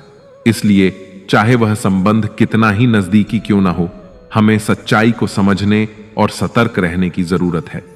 यह शिक्षा हमें सतर्कता और विवेक की महत्ता का बोध कराती है। भरोसा करना आवश्यक है, लेकिन उसके साथ सजगता बनाए रखना भी उतना ही जरूरी है, ताकि कोई भी छल कपट से हमें धोखा न दे सके। श्रीमद् भगवद गीता का 30वां अनमोल वचन यह है कि आप जैसा अन्न खाओगे वैसा ही आपका मन और आपकी बुद्धि होगी। आप वैसा ही कर्म करोगे और वैसा ही आचरण करोगे। सात्विक अन्न खाओगे तो आपका मन भी सात्विक होगा, सात्विक व्यवहार भी करोगे, सोच भी आपकी अच्छी होगी। श्री कृष्ण ने भागवत गीता में सात्विक, राजसिक और तामसिक इन तीनों आहार का विस्तार से वर्णन किया है कि क्या खाना चाहिए और क्या नहीं खाना चाहिए। और इसका निचोड़ यही है कि जो मनुष्य सात्विकता से भोजन करता है, उसे जीवन में सुख और शांति अवश्य मिलते हैं। राजसिक भोजन करने से व्यवहार में क्रोध और अहंकार उत्पन्न होते हैं, जबकि तामसिक भोजन करने से व्यक्ति में काम वासना और नकारात्मकता की अधिकता आती है, जिसके फलस्वरूप जीवन में दुख, चिंता और निराशा मिलती है। अतः हमें हमारे भोजन का चयन सोच समझकर करना चाहिए। श्रीमद् भगवद गीता का 31वां अनमोल वचन यह है कि आप वह मत करो जो सभी करते हैं, बल्कि वह करो जो आपके लिए सही है। श्री कृष्ण ने अर्जुन से कहा, हे अर्जुन, जो तेरे कर्तव्य है, जो तेरे लिए सही है, जो तुझे करना चाहिए, वह कर। तू कभी भी वह काम मत कर जो दुनिया कर रही है। क्योंकि अर्जुन श्री कृष्ण से कहने लगा कि ऐसे भयंकर युद्ध में पड़ने से अच्छा है कि मैं सन्यासी बन जाऊं। तो श्री कृष्ण ने अर्जुन से कहा कि सन्यासी बनना तेरा कर्म नहीं है, तेरा धर्म नहीं है। तू क्षत्रिय है। तेरा कर्म और तेरा धर्म यही है कि तू अधर्म का नाश कर, धर्म की रक्षा कर और इसके लिए युद्ध कर। ऐसे ही हर इंसान का एक अलग कर्तव्य होता है, एक अलग ही मार्ग होता है। तो कभी भी उस मार्ग पर मत जाना जहां सारी भीड़ जा रही हो। कभी भी वह काम मत करो जो दुनिया करती है कि आजकल का यह ट्रेंड हो गया है, यह फैशन हो गया है, सब करते हैं इसीलिए हम भी कर रहे हैं। सारी भीड़ यही काम कर रही है इसीलिए हम भी कर रहे हैं। अगर आप वह करोगे जो भीड़ कर रही है तो आप भी उसी भीड़ में कहीं खो जाओगे। लेकिन वही अगर आप वह करोगे जो आपके लिए सही है, जो आपकी प्रतिभा है, तो दुनिया की सारी भीड़ में भी आप सबसे अलग नजर आओगे। श्रीमद् भगवत गीता का 32वां अनमोल वचन यह है कि आलसी इंसान कभी कुछ हासिल नहीं कर सकता। अधिकतर लोग सिर्फ योजनाएं ही बनाते रहते हैं कि मुझे बड़ा घर चाहिए, मुझे बड़ी गाड़ी चाहिए, मैं दुनिया घूमना चाहता हूं, मुझे यह चाहिए, वह चाहिए। यह हर कोई सोच लेता है, लेकिन उस पर मेहनत करना, अपना कर्म करना वो नहीं करते। क्योंकि चाहना तो बहुत आसान है, लेकिन उसके लिए कर्म करते रहना वह बहुत मुश्किल है। हर कोई चाहता है कि मेरा शरीर फिट हो, लेकिन उसके लिए एक्सरसाइज करना जरूरी है, जो आपको ही करना होगा। जो इंसान आलसी बनकर बैठा रहता है उसे ना ही अच्छा शरीर मिलता है और ना ही अच्छा जीवन मिलता है। तो अगर जिंदगी में कुछ पाना चाहते हो तो आलस्य को अपनी जिंदगी से दूर कर दीजिए। आलस्य के चलते आपको कुछ मिलने वाला तो नहीं है, बल्कि जो आपके पास है वह भी गवा दोगे। श्रीमद् भगवत गीता का 33वां अनमोल वचन यह है कि बुरा इंसान कभी अपनी बुराई नहीं छोड़ेगा, चाहे आप उसके साथ कितना भी अच्छा चलो, वह आपको तकलीफें अवश्य ही देगा। इसलिए जो जैसा है आप उसके साथ वैसा ही व्यवहार करें। बुरे इंसान के साथ आप कितना भी अच्छा बन जाओ, वह कभी अच्छा नहीं बनने वाला। दुर्योधन जंगल में पांडवों को मारने के लिए गया था, लेकिन वहां पर लोगों ने दुर्योधन को पकड़ लिया। उसका मित्र कर्ण भी उसे छोड़कर भाग गया। वे भील दुर्योधन को मार देना चाहते थे, लेकिन युधिष्ठिर अपने भाई की रक्षा करने के लिए वहां पहुंच गया और उसके जीवन की रक्षा की। लेकिन उसके बाद क्या हुआ? वह हमेशा पांडवों का नुकसान ही करता रहा। इसलिए अगर कोई इंसान बुरा है, उसके साथ आप ज्यादा अच्छा बनने की कोशिश ना करो। जो जैसा है उसके साथ वैसा ही व्यवहार करो। श्रीमद् भगवत गीता का 34वां अनमोल वचन यह है कि करीबी और गरीबी के अनुभव जीवन में ऐसे सबक सिखाते हैं जो इंसान को अंदर से बदलने पर मजबूर कर देते हैं। जिस तरह से आप दूसरों से बात करते हैं, उसी तरह से दूसरों की बात भी सुनने की आदत डालनी चाहिए। इस शिक्षा में भगवान को सबसे करीबी दोस्त बनाने की सलाह दी जाती है, क्योंकि परमात्मा ही एकमात्र ऐसा साथी है जो तब भी हमारे साथ रहता है जब सारी दुनिया हमें छोड़ देती है। इसीलिए आपको ऐसे लोगों से दोस्ती करनी चाहिए जो आपको बेहतर बनने के लिए प्रेरित करें, जो आपकी परवाह करें और आपको घर जैसा महसूस कराए। सच्चे दोस्त वे होते हैं जो आपकी सहायता करते हैं और आपको समझते हैं। मृत्यु के समय आपकी कोई भी नहीं सुनेगा, केवल आपके कर्म ही यह निर्धारित करेंगे कि आपको किस दिशा में ले जाया जाएगा। इस शिक्षा का एक और महत्वपूर्ण पहलू यह है कि जीवन की चुनौतियों से भागना नहीं चाहिए और न ही भाग्य या ईश्वर की इच्छा का बहाना बनाना चाहिए। धैर्य बनाए रखें, क्योंकि सही समय आने तक आपको खुद को स्थिर और मजबूत रखना होगा। इंसान का सबसे अच्छा मित्र उसका आत्मा और मन होता है, जो अच्छी बातों पर उसे शाबाशी देता है और बुरी बातों पर उसे सही रास्ते पर ले आता है। इसीलिए अपने कर्मों पर ध्यान दें और अपने आत्मा और मन को सबसे अच्छा साथी माने, क्योंकि वे ही आपको जीवन में सही दिशा दिखाएंगे। श्रीमद् भगवत गीता का 35वां अनमोल वचन यह है कि कई बार लोग कहते हैं, मेरा तो समय ही खराब चल रहा है, मुझे नहीं समझ आता कि मैं क्या करूं, कैसे अपने बुरे समय को अच्छे समय में बदलूं। सच तो यह है कि आपको एक चीज जो बुरे समय में जरूर करनी चाहिए और बहुत से लोग यह चीज करना छोड़ देते हैं। चलिए इसे समझते हैं एक कहानी के माध्यम से। एक बार एक बहुत ही गरीब किसान था। वो गरीब था, मेहनती था, मगर खुश था। वह सुबह उठकर केवल 10 मिनट मंदिर में जाकर भगवान के आगे हाथ जोड़कर प्रार्थना करता था। उस किसान की पत्नी भी हर रोज किसान के साथ मंदिर जाती। प्रार्थना करके वह सारा दिन अपने खेतों में काम करता। उसका जीवन बहुत ही अच्छा चल रहा था। अपनी मेहनत की कमाई से वह कुछ ज्यादा तो नहीं कमा पाता था, लेकिन फिर भी जितना कमाता था उसमें भी कुछ पैसे लोगों की भलाई में लगा देता था। एक बार उनके गांव में एक बीमारी फैल गई। किसान का इकलौता लड़का बहुत बीमार हो गया। किसान के गांव में इस बीमारी के इलाज के लिए कोई अच्छा डॉक्टर नहीं था। पास के शहर में उस लड़के को ले जाया गया। शहर के इस अस्पताल का इलाज बहुत ही महंगा था। उस बेचारे किसान के लिए अस्पताल के डॉक्टर की फीस, दवाइयों का खर्चा आदि दे पाना बहुत ही मुश्किल था। किसान दिन प्रतिदिन हिम्मत हारता जा रहा था। एक दिन अस्पताल में बैठे बैठे वह इतना हताश हो गया कि वह जोर जोर से रोने लगा और कहने लगा, पता नहीं किस चीज का बदला ले रहा है भगवान। कभी वह खुद को कोसता है तो कभी परमात्मा को। किसान की पत्नी को अटूट विश्वास था, पर किसान को आशा की कोई किरण नजर नहीं आ रही थी। अस्पताल के कुछ दूरी पर एक मंदिर था। किसान की पत्नी उस मंदिर में हर रोज प्रार्थना करने जाती, पर किसान का दिल नहीं करता। डॉक्टर ने किसान से कहा, उसके बच्चे के इलाज के लिए 10,000 रुपयों की आवश्यकता है। किसान के लिए इतनी बड़ी रकम इकट्ठा कर पाना असंभव था। किसान की पत्नी अब भी मंदिर जाती। वह भगवान के आगे हाथ जोड़कर प्रार्थना करती कि उसका पुत्र ठीक हो जाए। एक दिन मंदिर में एक सेठ आया। उसने किसान की पत्नी को बताया कि उसने किसान की बात उस दिन अस्पताल में सुनी, जिस दिन किसान रो रहा था। सेठ ने बताया, उस दिन सेठ की पत्नी भी अस्पताल में थी। अब वह पूरी तरह से ठीक हो गई थी और घर चली गई। सेठ को बातों ही बातों में पता चल गया कि किसान को 10,000 रुपयों की आवश्यकता है।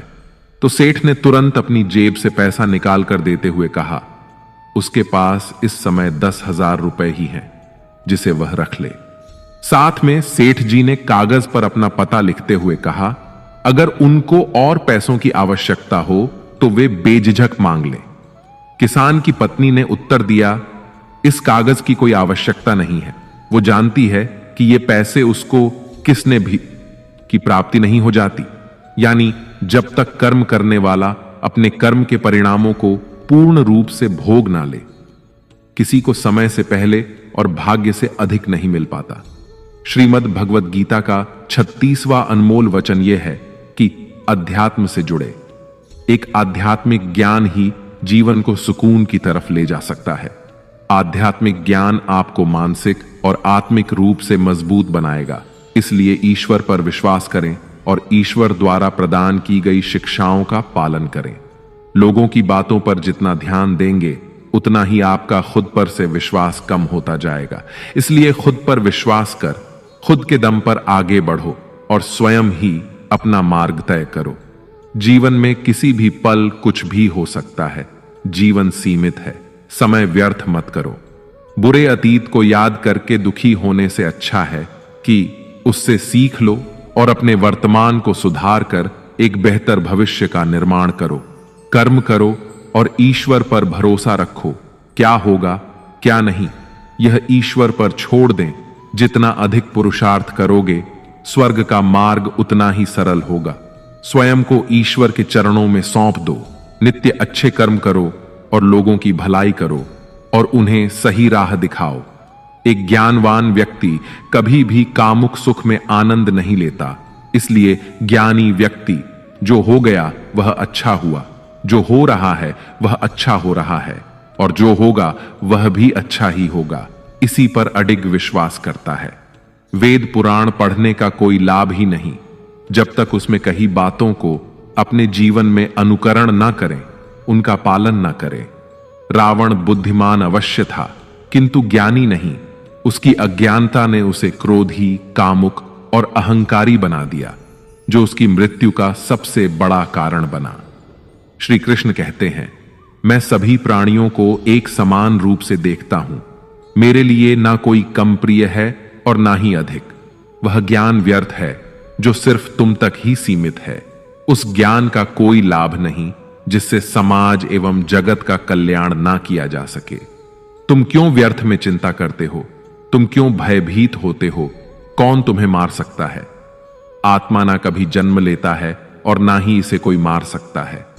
यही जीवन का अंतिम सत्य है। मनुष्य का कर्म ही मनुष्य को ईश्वर के नजदीक लाता है या ईश्वर से दूर कर देता है। इसलिए हमेशा अच्छे कर्म ही करें। जब जब इस धरती पर पाप, अहंकार और अधर्म चरम सीमा पर होगा, तब तब उसका विनाश कर धर्म की पुनः स्थापना हेतु मैं अवश्य अवतार लेता हूं।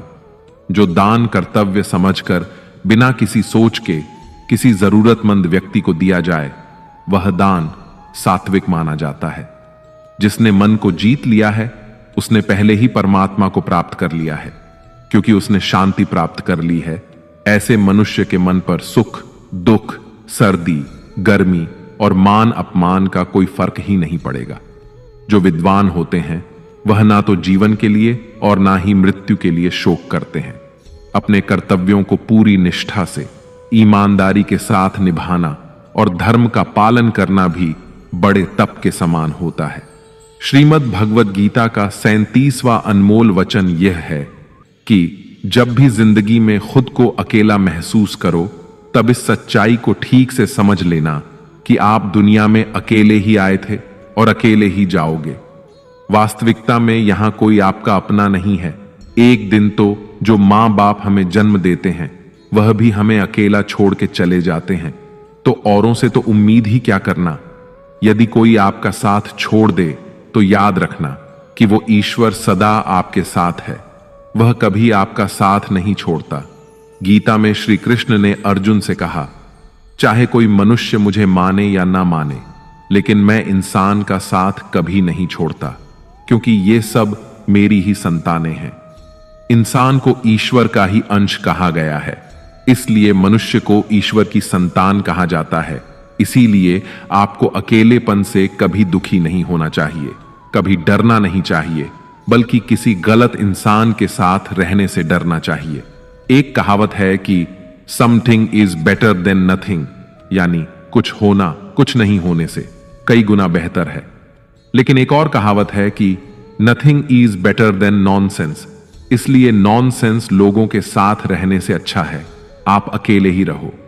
इसीलिए गीता का यह उपदेश हर इंसान के लिए बहुत जरूरी है, जो खुद को अकेला समझकर दुखी हो जाते हैं। इसीलिए अकेलेपन से डरना और दुखी होना छोड़ दो, क्योंकि यहां कोई किसी का नहीं होता।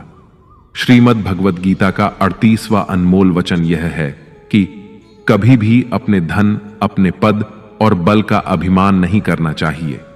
दुर्योधन को बहुत अभिमान था कि मेरे पास भीष्म पितामह जैसे, द्रोणाचार्य और कर्ण जैसे योद्धा बैठे हैं, तो इन पांडवों को तो मैं यूं ही मसल कर रख दूंगा। दुर्योधन को अपने धन का अभिमान था, अपने पद और शक्ति का अभिमान था, लेकिन वह अभिमान ही एक दिन उसके सर्वनाश का कारण बना। जो लोग अपने पैसे के अहंकार में या शक्ति के अहंकार में दूसरों को नीचा दिखाते हैं, दूसरों को चोट पहुंचाते हैं, एक दिन उनकी वही गलती उनका सर्वनाश कर देती है। इसलिए जीवन में आप चाहे कितने भी सफल हो जाएं, कितने भी बड़े इंसान हो जाएं, लेकिन उसका अभिमान दूसरों को कभी मत दिखाना। श्रीमद् भगवद गीता का 39वां अनमोल वचन यह है कि आज के युग में बहुत ज्यादा अच्छे मत बनो, नहीं तो यह दुनिया आपको लूट कर कंगाल कर देगी। पांडवों की कहानी यह शिक्षा देती है कि ज्यादा अच्छा बनना आपको कई बार बहुत दुख दे सकता है। पांडव हमेशा धर्म के मार्ग पर चलते थे, कभी कोई गलत काम नहीं किया, लेकिन उनका सारा राजपाट चला गया। उनकी पत्नी को भरी सभा में नग्न करने की कोशिश की गई। भिक्षा लेकर के उन्हें अपनी जिंदगी गुजारनी पड़ी। कारण क्या था? यह कि वे कुछ ज्यादा ही अच्छे बने हुए थे। यह तो तब की बात है, और आज की दुनिया तो और भी बदल चुकी है। लोग अच्छे इंसान को इज्जत कम देते हैं, बल्कि उसका इस्तेमाल ज्यादा किया जाता है। अगर आप भी लोगों के साथ अच्छा रहते हैं तो आप इस चीज को खुद अनुभव कर पाएंगे। आप जितना लोगों के साथ अच्छा चलते हैं, लोग आपके साथ उतना ही गलत व्यवहार करते हैं। लोग आपका उतना ज्यादा इस्तेमाल करते हैं। आप दूसरों की खुशी के लिए कुछ भी करते जाते हैं और लोग सिर्फ आपका फायदा लेने में लगे रहते हैं। इसीलिए आज के जमाने में खुश रहना है, ना तो बहुत ज्यादा अच्छे मत बनो। इसका मतलब यह नहीं कि आप बुरे इंसान बन जाओ। आप अच्छे और सच्चे कर्म करो और अपनी नजर में अच्छे बनते रहो। दुनिया की नजर में अच्छे बनने की कोशिश कभी मत करना। श्रीमद् भगवद गीता का 40वां उपदेश यह है कि आंखों से सच दिखने वाली बात पर भी एकदम से जल्दी भरोसा नहीं करना चाहिए। ऐसी बहुत सी कहानियां आपने सुनी होंगी कि कई बार आंखों से दिखने वाली बात भी सच नहीं होती है। इसीलिए भरोसा करने में कभी भी जल्दबाजी मत करना। श्रीमद् भगवद गीता का 41वां अनमोल वचन यह है कि जीवन में जब भी कोई मुश्किल आए तो हिम्मत मत हारो, बस थोड़ा धीरज रखो। जो लोग मुश्किल वक्त में खुद को थोड़ा संभाल कर धीरज रखते हैं, वो हर मुश्किल को आसानी से पार कर जाते हैं। एक राजा अपने गुरुजी के पास गया और उसने गुरुजी से जाकर बोला कि ऐसे तो राज्य में हर प्रकार की खुशहाली है, पर वक्त का कोई भरोसा नहीं है। अगर कभी जिंदगी में कोई मुश्किल वक्त आए, कोई बुरा वक्त आए, तो उस वक्त के लिए मुझे कोई मंत्र दीजिए, कोई शिक्षा दीजिए, कोई उपदेश दीजिए कि उस बुरे वक्त से कैसे बाहर निकलना है। तो गुरुजी ने उसे एक ताबीज बांध कर दे दिया और राजा से कहा कि इस ताबीज में मैंने एक मंत्र लिख कर रखा है। जब तुम्हारी जिंदगी में बहुत बुरा वक्त आए और तुम्हें लगे कि इससे बुरा तो अब कुछ हो ही नहीं सकता, उस समय पर यह ताबीज खोलकर तुम इस मंत्र को पढ़ लेना। तुम्हारे अंदर बहुत शक्ति आ जाएगी। और एक दिन ऐसा हुआ भी कि उस राजा के राज्य पे किसी दूसरे राजा ने आक्रमण कर दिया और इस राजा की ऐसी स्थिति हुई कि उसे अपना राज्य छोड़कर अपने कुछ लोगों के साथ भागना पड़ा। उस समय पर राजा बहुत दुखी था और विचार करने लगा कि गुरुजी ने मुझे ताबीज दिया था और कहा था कि जब जिंदगी में बहुत बुरा वक्त आए तब उसे खोलकर पढ़ना, और इसके अंदर जो मंत्र लिखा हुआ है वह मेरे अंदर शक्ति भर देगा। राजा ने विचार किया कि इससे बुरा वक्त और क्या हो सकता है। उसने गुरुजी का दिया हुआ वह ताबीज खोला और उसके अंदर लिखा हुआ था कि यह वक्त भी गुजर ही जाएगा। इस वचन को पढ़कर राजा के मन में एक शक्ति आई और विश्वास जागा कि यह जो बुरा वक्त है यह भी टिकने वाला नहीं है, यह भी निकल ही जाएगा। इसलिए मुझे हिम्मत नहीं हारनी है। और उस राजा ने वापस अपने सैनिकों को जमा करके अपनी सेना को खड़ा किया और उस राजा पर हमला करके अपना राज्य वापस प्राप्त किया। तो जिंदगी में स्थिति चाहे कितनी भी बुरी क्यों ना हो, वह हमेशा के लिए नहीं रहने वाली, वह भी एक दिन गुजर जाएगी। वक्त चाहे कैसा भी हो, एक दिन जरूर बदल जाएगा। हमारी जिंदगी में न जाने कितनी बार दुख आए, कितनी बार मुश्किल वक्त आया, लेकिन हम हर बार निकल जाते हैं। ऐसे ही आपकी जिंदगी में जब कोई मुश्किल वक्त आए, बुरा वक्त आए, तो मन में यह विश्वास रखना कि यह वक्त भी एक दिन गुजर ही जाएगा। इसलिए अपनी हिम्मत मत हारो। अगर आपके अंदर धीरज है तो आप बुरे से बुरे वक्त को भी जरूर पार कर जाओगे। श्रीमद् भगवद गीता का 42वां वचन यह है कि कुछ भी बोलने से पहले अपने शब्दों की मर्यादा को परख लेना चाहिए। मित्रों, महाभारत का युद्ध ही नहीं होता यदि कुछ लोग अपने वचनों पर संयम रख लेते, अपनी वाणी पर संयम रख लेते। जैसे द्रौपदी यदि दुर्योधन को अंधे का पुत्र भी अंधा नहीं कहती तो महाभारत नहीं होती। शिशुपाल और शकुनी हमेशा चुभने वाली बातें ही करते थे, लेकिन टीटी भी बोलने से पहले 1000 बार सोच लेना चाहिए, क्योंकि शस्त्र तो केवल शरीर को घायल करता है, लेकिन शब्द मन और आत्मा को ही घायल कर देते हैं। श्रीमद् भगवद गीता का 43वां अनमोल वचन यह है कि इंसान ही आजकल इंसान का दुश्मन हो गया है। चाहे आप बिजनेस में देख लो, चाहे आप रिश्तों में देख लो, किसी भी फील्ड में आप देख लो, इंसान ही इंसान को नुकसान पहुंचा रहा है। इतनी प्रतिस्पर्धा बढ़ गई है, कितनी चोरियां बढ़ रही हैं, कितना क्राइम बढ़ गया है। शास्त्रों में जो कलयुग के लक्षण लिखे गए हैं ना, कि एक दिन इंसान ही इंसान को खाएगा, वह समय तो आ ही गया है। इंसान ही तो इंसान को खा रहा है, एक दूसरे का बिजनेस खा रहा है, एक दूसरे की नौकरियां खा रहा है, एक दूसरे की जिंदगी की खुशियां खा रहा है। इंसान जो दुखी है उसे और दुखी करो, जो खुश है उसे परेशान करो। यही तो हो गया है आजकल। कहने को तो सब इंसान है, लेकिन इंसानियत कहीं दिखती ही नहीं। एक सेठ के घर के बाहर से एक भिखारी निकल रहा था। उसने उस सेठ से कहा कि मुझे एक गिलास पानी पिला दीजिए, बहुत प्यास लगी है, बहुत दूर से पैदल चलकर आया हूं, मेरे प्राण निकल रहे हैं। तो सेठ बोला कि अभी आदमी नहीं है, आदमी आ जाए तो आपको पानी दे दिया जाएगा। थोड़ी देर बाद उस भिखारी ने सेठ से कहा, आप कृपया करके मुझे एक गिलास पानी पिला दीजिए, मैं चला जाऊंगा, मेरे प्राण निकल रहे हैं और आसपास में किसी का घर भी नहीं दिख रहा। तो उस सेठ ने कहा, मैंने कहा ना कि आदमी आने वाला है, वह आ जाए तो आपको पानी मिल जाएगा। फिर वह भिखारी उस सेठ से कहने लगा कि तुम खुद ही आदमी क्यों नहीं बन जाते, थोड़ी देर के लिए तुम ही आदमी बन जाओ। आजकल यही हो गया है, यहां कोई आदमी बनने को तैयार ही नहीं है, बस लोग एक दूसरे को नोचने में लगे हैं, एक दूसरे का फायदा उठाने में लगे हैं। इसीलिए ही कलयुग को मतलबी युग कहा जाता है कि लोग सिर्फ और सिर्फ एक दूसरे से अपने मतलब से ही जुड़े हुए हैं। श्रीमद् भगवत गीता का 44वां अनमोल वचन यह है कि जो इंसान आपको बार बार चोट पहुंचाए उसे कभी माफ नहीं करना चाहिए। युधिष्ठिर ने दुर्योधन को बार बार माफ किया और उसका परिणाम यह हुआ कि उन्हें अपनी जिंदगी में बहुत बड़े दुखों का सामना करना पड़ा। कोई इंसान अगर एक बार गलती करे तो माफ करना फिर भी ठीक है, लेकिन कोई अगर बार बार गलती करे तो उसे माफ करना आपको बहुत ज्यादा नुकसान पहुंचाएगा, क्योंकि वो गलती नहीं हो रही है, वो उसकी आदत है, वो ऐसा ही है। वह हमेशा आपके साथ ऐसा करेगा, तो बहुत ज्यादा दयालु मत बनो। किसी को माफ करने में और बेवकूफ बनने में बहुत बड़ा अंतर होता है। किसी को अगर एक बार आप माफ भी कर रहे हो तो उस इंसान से आप जरूर सावधान रहना। कहते हैं आजमाए हुए को फिर आजमाना मिट्टी मुंह में डालने के बराबर होता है। जिससे धोखा खाया है, जिससे आपको तकलीफ मिली है, उस पर भरोसा गलती से भी मत करना। तो माफ उतना ही करो जितने में आप बेवकूफ ना लगे। श्रीमद् भगवत गीता का 45वां अनमोल वचन यह है कि जन्म और मृत्यु की चिंता किए बगैर अपना कर्म करो। श्री कृष्ण अर्जुन से कहते हैं कि हे अर्जुन, मृत्यु जीवन का अटल सत्य है, जिसे टाला नहीं जा सकता और ना ही झूठा साबित नहीं किया जा सकता है।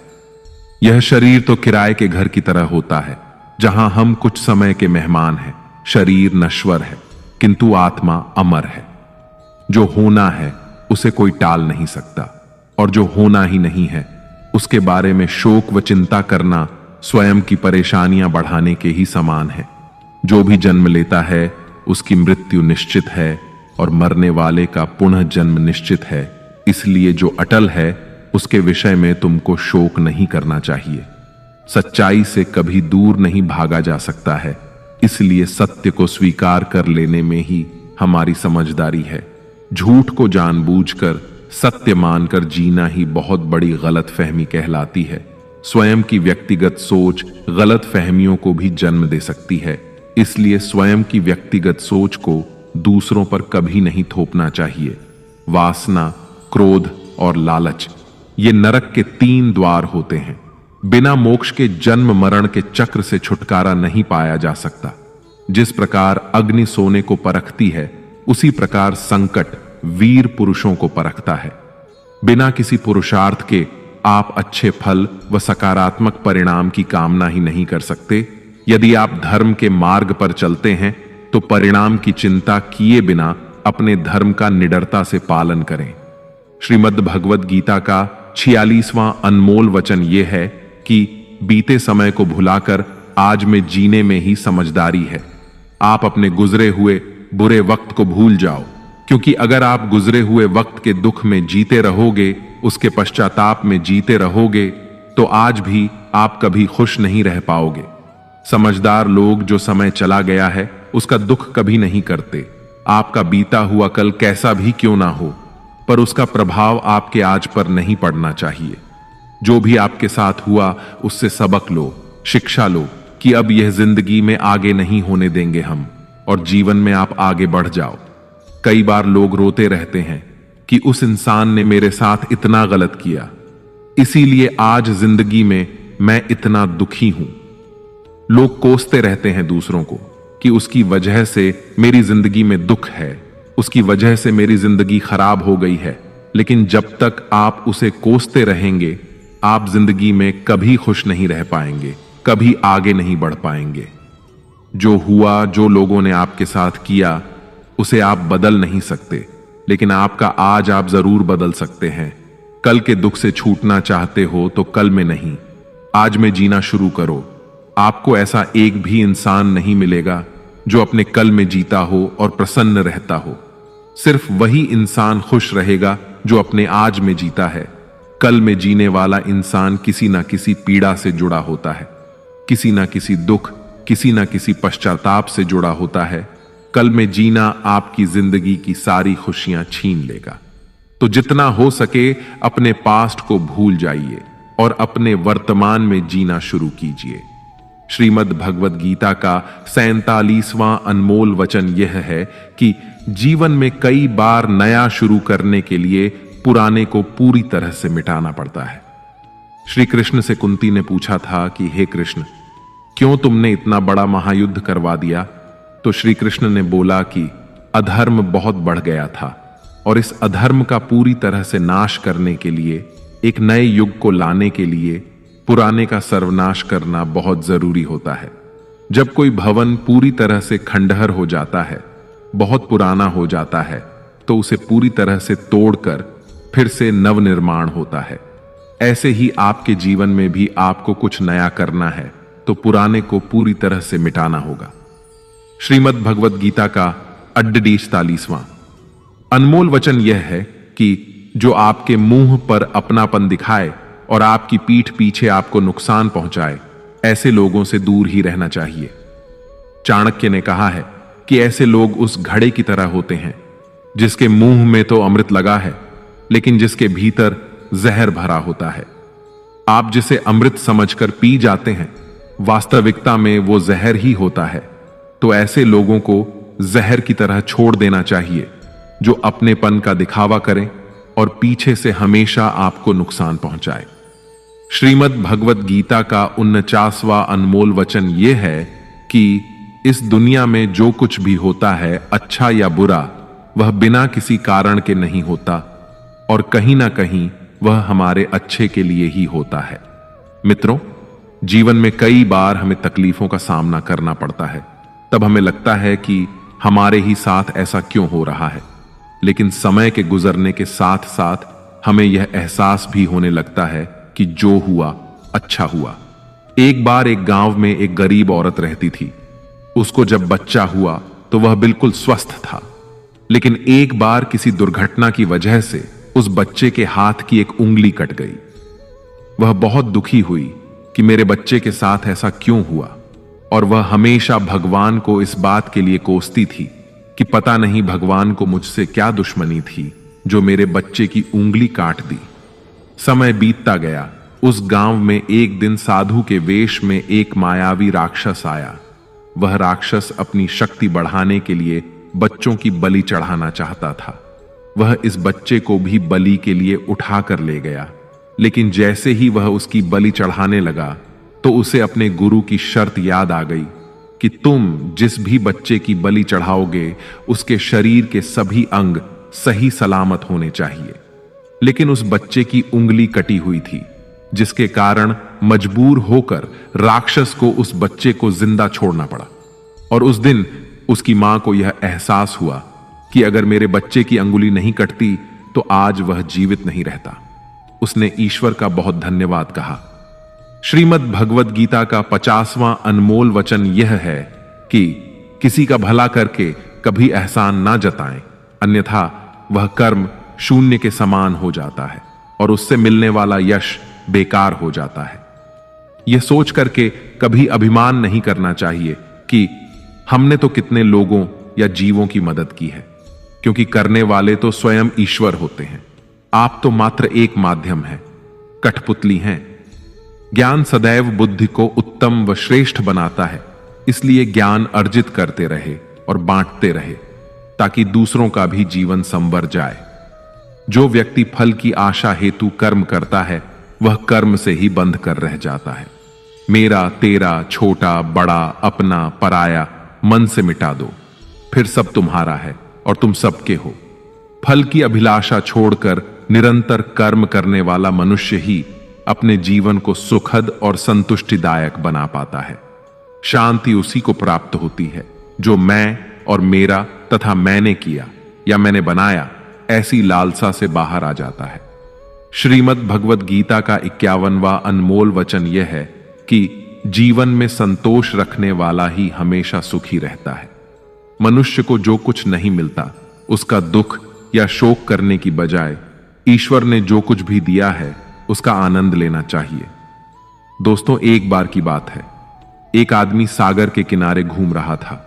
तभी एकदम उसकी नजर चांदी के एक डंडे पर गई जो बहते बहते किनारे पर आ गया था। वह खुश हुआ और झटपट उस डंडे को उठा लिया। अब वह डंडा लेकर टहलने लगा। अब धूप ज्यादा हो गई तो उसका मन सागर में नहाने का हुआ। उसने सोचा, अगर डंडे को किनारे रखकर नहाऊंगा तो कोई ले जाएगा। इसीलिए वह डंडा हाथ में ही लेकर नहाने लगा। तभी एक ऊंची लहर आई और तेजी से डंडे को बहाकर ले गई। वह अफसोस करने लगा और दुखी होकर तट पर आ बैठा और रोने लगा। उधर से एक संत आ रहे थे। उस आदमी को उदास और रोता हुआ देखकर संत ने पूछा, तुम इतने दुखी क्यों हो? उसने बताया, स्वामी जी नहाते हुए मेरा चांदी का डंडा सागर में बह गया। संत ने हैरानी जताई और कहा, तुम डंडा लेकर नहा रहे थे? वह बोला, क्या करता, किनारे रखकर नहाता तो कोई ले जा सकता था, लेकिन चांदी का डंडा लेकर नहाने क्यों आए थे? स्वामी जी ने पूछा। तब आदमी ने कहा, लेकर नहीं आया था, वह तो यही मिला था। उस आदमी की बात सुनकर स्वामी जी जोर से हंसने लगे और बोले, जब वह तुम्हारा था ही नहीं तो फिर दुख या उदासी कैसी? कभी कभी कुछ खुशियां अनायास ही मिल जाती हैं और कभी कुछ श्रम करने और कष्ट उठाने से मिलती है। जो खुशियां अनायास मिलती हैं, परमात्मा की ओर से मिलती हैं, उन्हें सराहने का हमारे पास समय नहीं होता। इंसान व्यस्त है तमाम ऐसे सुखों की गिनती करने में जो उसके पास नहीं है। आलीशान बंगला, शानदार कार, स्टेटस, पावर वगैरह वगैरह, और भूल जाता है कि एक दिन सब कुछ यूं ही भूलकर उसे अगले सफर में निकल जाना है। तो दोस्तों, भगवान श्री कृष्ण ने तभी कहा है कि तुम्हारा क्या गया जो तुम रोते हो? तुम क्या लाए थे जो तुमने खो दिया? तुमने क्या पैदा किया था जो नष्ट हो गया? ना तुम कुछ लेकर आए थे और ना ही कुछ लेकर जाओगे। जो लिया यहीं से लिया, जो दिया यहीं पर दिया। खाली हाथ आए थे, खाली हाथ ही जाओगे। जो आज तुम्हारा है, कल किसी और का था, परसों किसी और का होगा। तुम इसे अपना समझकर मग्न हो रहे हो। बस यही प्रसन्नता तुम्हारे दुखों का कारण है। श्रीमद् भगवद गीता का 52वां अनमोल वचन यह है कि क्रोध मनुष्य का सर्वनाश कर देता है। क्रोधी इंसान का कोई मित्र ही नहीं होता। हर इंसान उससे दूर भागता है। उसके सारे रिश्ते समाप्त हो जाते हैं। जो इंसान अपने क्रोध को नहीं संभाल सकता, वह जिंदगी में कुछ भी नहीं संभाल सकता। क्रोध करना व्यर्थ है। यदि क्रोध में आकर आप प्रतिक्रिया दे रहे हैं तो इसका अर्थ यह है कि आपको ईश्वर के बनाए कानून यानी कि कर्म पर भरोसा ही नहीं है। इसीलिए भगवान कृष्ण कहते हैं, क्रोध से मनुष्य की मति मारी जाती है, यानी मूढ़ हो जाती है, जिसके परिणाम स्वरूप स्मृति भ्रमित हो जाती है। स्मृति भ्रम से मनुष्य की बुद्धि नष्ट हो जाती है और बुद्धि नष्ट होने जाने पर व्यक्ति खुद अपना ही नाश कर बैठता है। श्रीमद् भगवद गीता का 53वां अनमोल वचन यह है कि व्यक्ति को सुख और दुख दोनों परिस्थितियों को समान भाव से जीना चाहिए। जिस तरह हम खुशियों का स्वागत करते हैं, उसी तरह दुख को भी स्वीकार करना चाहिए, क्योंकि जीवन की पूर्णता सुख और दुख दोनों से होती है। दोस्तों, जब महाभारत का युद्ध खत्म हो गया था, तब युधिष्ठिर ने हस्तिनापुर की राजगद्दी संभाल ली थी। सब कुछ सामान्य हो रहा था। एक दिन वह समय आ गया था जो कोई पांडव नहीं चाहते थे। भगवान श्री कृष्ण द्वारिका लौट रहे थे। सारे पांडव दुखी थे। श्री कृष्ण उन्हें अपने शरीर का हिस्सा ही लगते थे, जिसके अलग होने के भाव से ही वे कांप जाते थे। लेकिन श्री कृष्ण को तो जाना ही था। कोई भी श्री कृष्ण को जाने नहीं देना चाहता था। भगवान भी एक एक कर अपने सभी स्नेही जनों से मिल रहे थे। सबसे मिलकर उन्हें कुछ ना कुछ उपहार देकर श्री कृष्ण ने विदा ली। अंत में वे पांडवों की माता और अपनी बुआ कुंती से मिले। श्री कृष्ण ने कुंती से कहा, बुआ, आपने आज तक अपने लिए मुझसे कुछ नहीं मांगा। आज कुछ मांग लीजिए, मैं आपको कुछ देना चाहता हूं। कुंती की आंखों में आंसू आ गए। उन्होंने रोते हुए कहा कि हे श्री कृष्ण, अगर कुछ देना ही चाहते हो तो मुझे दुख दे दो। मैं बहुत सारा दुख चाहती हूं। श्री कृष्ण आश्चर्यचकित हो गए। श्री कृष्ण ने पूछा कि ऐसा क्यों? बुआ, तुम्हें दुखी क्यों चाहिए? कुंती ने जवाब दिया कि जब जीवन में दुख रहता है तो तुम्हारा स्मरण भी रहता है। हर वक्त तुम याद आते हो। सुख में तो यदा कदा ही तुम्हारी याद आती है। तुम याद आओगे तो मैं तुम्हारी पूजा और प्रार्थना भी कर सकूंगी। तभी दोस्तों, भगवान श्री कृष्ण कहते हैं कि जो न कभी हर्षित होता है, न द्वेष करता है, न शोक मनाता है, न कामना करता है, तथा जो शुभ और अशुभ कर्मों का त्यागी है, ऐसा भक्ति युक्त पुरुष ही मुझे अति प्रिय है। श्रीमद् भगवद गीता का 54वां अनमोल वचन यह है कि बहुत ज्यादा मीठा बोलने वालों से और ज्यादा तारीफ करने वालों से सावधान रहना चाहिए, क्योंकि लोग मीठा सिर्फ तभी बोलते हैं जब उनको आपसे अपना मतलब निकालना होता है। आपकी तारीफ भी सिर्फ तभी की जाती है जब उन्हें आपसे अपना काम निकालना होता है। याद रखना कि तारीफ आपको जिंदगी में कभी भी मुफ्त में नहीं मिलने वाली। अगर कोई आपकी तारीफ कर रहा है तो कुछ ना कुछ उसके लिए आपको चुकाना ही पड़ेगा। इसीलिए जो बहुत ज्यादा मीठा बोलते हैं या जो आपकी तारीफ करते हैं, उनसे जरा सावधान रहना चाहिए।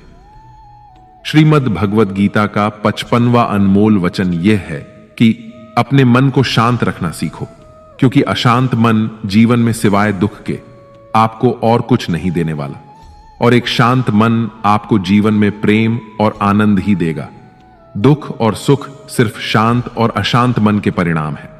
अशांत मन दुख को ही जन्म देता है और शांत मन परम आनंद को जन्म देता है। मन में शंकाओं को कभी जन्म ना दो। ये शंकाएं मन में गलत फहमियों के पहाड़ बना देती हैं, जिससे जीवन का सुख चैन छिन जाता है। तभी श्री कृष्ण कहते हैं कि मनुष्य को अपने मन को वश में रखना चाहिए। जो कोई अपने मन को वश में कर लेता है, उसका मन उसका मित्र बन जाता है, और जो कोई अपने मन को वश में नहीं रख पाता, उसका मन उसका सबसे बड़ा शत्रु बन जाता है। श्रीमद् भगवद गीता का 56वां अनमोल वचन यह है कि जीवन में आपकी सफलता या असफलता बहुत कुछ आपकी संगत पर निर्भर करती है। मित्रों कहते हैं कि जैसी संगत वैसी रंगत, और जैसी रंगत वैसा जीवन। आप लाख अच्छे हैं, लेकिन यदि आपकी संगत बुरी है तो आप बर्बाद हो जाएंगे। लेकिन यदि आप लाख बुरे हैं और आपकी संगत अच्छे लोगों से है और आप उनकी सुनते भी हैं, तो निश्चित ही आप आबाद हो जाएंगे। कौरवों के साथ शकुनी जैसे लोग थे, तो पांडवों के साथ कृष्ण। शकुनी मामा जैसी आपने संगत पाल रखी है तो आपका दिमाग चलना बंद ही समझो, क्योंकि वो कहते हैं ना कि धर्म से भरा हृदय धर्म का परामर्श देता है, जबकि अधर्म से भरा हृदय अधर्म का परामर्श देता है। आप चाहे कितने भी अच्छे हों, लेकिन अगर बुरे लोगों के साथ रहोगे तो आपका भी वही हाल होगा जो बुरे लोगों का होता है। भीष्म पितामह एक ब्रह्मचारी थे, धर्मात्मा थे, लेकिन वह अधर्म के पक्ष मंभ खड़े हो गए। द्रोणाचार्य भी एक ब्राह्मण थे, लेकिन वह अधर्म के पक्ष में खड़े हो गए, तो अंत में उनका वही हाल हुआ जो एक अधर्मी इंसान का होता है। उनको मृत्यु के समय भयानक पीड़ा का सामना करना पड़ा। इसीलिए गलत संगत में कभी नहीं रहना चाहिए। क्योंकि कई बार आपको उनके संग में रहने की वजह से उनके ही कर्मों की सजा मिलने लगती है। फिर आपको समझ नहीं आता कि मैंने तो कुछ किया भी नहीं, मैं तो सिर्फ उनके साथ रहता हूं, मुझे दुख क्यों मिला। बुरे लोगों का संग आपकी जिंदगी में कभी खुशी नहीं लाएगा, इसलिए हमेशा अच्छी संगत में रहना चाहिए। श्रीमद् भगवद गीता का 57वां अनमोल वचन यह है कि जीवन में जो भी कार्य करें उसमें पारंगत बने, अर्थात अपने कार्य के मास्टर बने, उसका पूरा ज्ञान अर्जित करे। कहते हैं कि अधूरा ज्ञान सबसे खतरनाक होता है। इस बात का उदाहरण है अभिमन्यु। अभिमन्यु बहुत ही वीर और बहादुर योद्धा था, लेकिन उसकी मृत्यु जिस परिस्थिति में हुई उसके बारे में सभी जानते हैं। मुसीबत के समय यह अधूरा ज्ञान किसी भी काम का नहीं रहता है। आप अपने ज्ञान में निपुणता प्राप्त करें। आपको किसी एक विषय में तो दक्षता हासिल होनी ही चाहिए। इसलिए भगवान श्री कृष्ण कहते हैं, हे अर्जुन, तुम आध्यात्मिक गुरु के पास जाकर सत्य को जानने का प्रयास करो। विनम्र होकर उनसे ज्ञान प्राप्त करने की जिज्ञासा प्रकट करते हुए उनसे ज्ञान प्राप्त करो। जिस प्रकार जलते हुए छोटे से दिए की रोशनी से प्रचंड अंधकार भी समाप्त हो जाता है, उसी प्रकार जब आप मन में मौजूद अज्ञानता से भरे अंधकार रूपी कमरे में सकारात्मक सोच का तेल डालकर ज्ञान का प्रकाश उजागर करेंगे, तो अज्ञानता रूपी समक्ष अंधकार स्वतः ही समाप्त हो जाता है। श्रीमद् भगवद गीता का 58वां अनमोल वचन यह है कि फल की आशा से कर्म करने वाले मनुष्य का मन कभी शांत व संतुष्ट नहीं रहेगा, क्योंकि उसकी लालसा हर नए शिखर पर पहुंचती ही रहेगी। ऐसे में उसका मन कभी संतुष्टि का आनंद नहीं भोग पाएगा। जब व्यक्ति फल की अभिलाषा हेतु कर्म करता है और फिर जब उसे उम्मीदों के अनुसार फल की प्राप्ति नहीं हो पाती है, तो वह निराश और दुखी हो जाता है। भगवान श्री कृष्ण अर्जुन से कहते हैं, तुम स्वयं को मुझ में समर्पित कर दो, ईश्वर पर भरोसा रखो और निस्वार्थ, निश्चल, निष्पाप और निष्पक्ष होकर बिना फल की अभिलाषा के कर्म करते जाओ। तुम्हारा जीवन सुख और संतुष्टि से भर जाएगा। देखना, दुख कभी तुम्हें छू नहीं पाएगा और मोक्ष की प्राप्ति हो जाएगी। बार बार जन्म लेने वाली अनंत इच्छाएं मनुष्य को अपनी इंद्रियों का गुलाम बना देती हैं। कर्म अच्छा हुआ तो फल अवश्य मिलेगा और कर्म बुरा हुआ तो दंड भी अवश्य मिलेगा। मैं भूतकाल, वर्तमान और भविष्य में होने वाली प्रत्येक घटना के हर परिणाम को देख सकता हूं। इसलिए परिणाम की चिंता छोड़कर अपने कर्म को निरंतर करते रहो। कर्म अच्छा हो या बुरा, वे तब तक पीछा नहीं छोड़ते जब तक वह कर्म करने वाले को फल की प्राप्ति नहीं हो जाती, यानी जब तक कर्म करने वाला अपने कर्म के परिणामों को पूर्ण रूप से भोग ना ले। किसी को समय से पहले और भाग्य से अधिक नहीं मिल पाता। श्रीमद् भगवद गीता का 59वां अनमोल वचन यह है कि हर काम को समझदारी से करना ही योग्य होता है। कई लोग काम तो करते हैं, लेकिन उन्हें हासिल कुछ नहीं होता। बहुत से लोग कहते हैं कि हम तो मेहनत बहुत करते हैं, तब भी जिंदगी में सफलता हासिल नहीं हो रही है। लेकिन सच्चाई यह है कि बहुत कुछ करने से, बहुत मेहनत करने से आपको सफलता नहीं मिलेगी, लेकिन सही तरीके से, सही समझ के साथ काम करने से आपको जिंदगी में सफलता अवश्य मिलेगी। भगवान श्री कृष्ण कहते हैं कि मनुष्य को योग में स्थित होकर, एकाग्रचित होकर अपना कर्म करना चाहिए।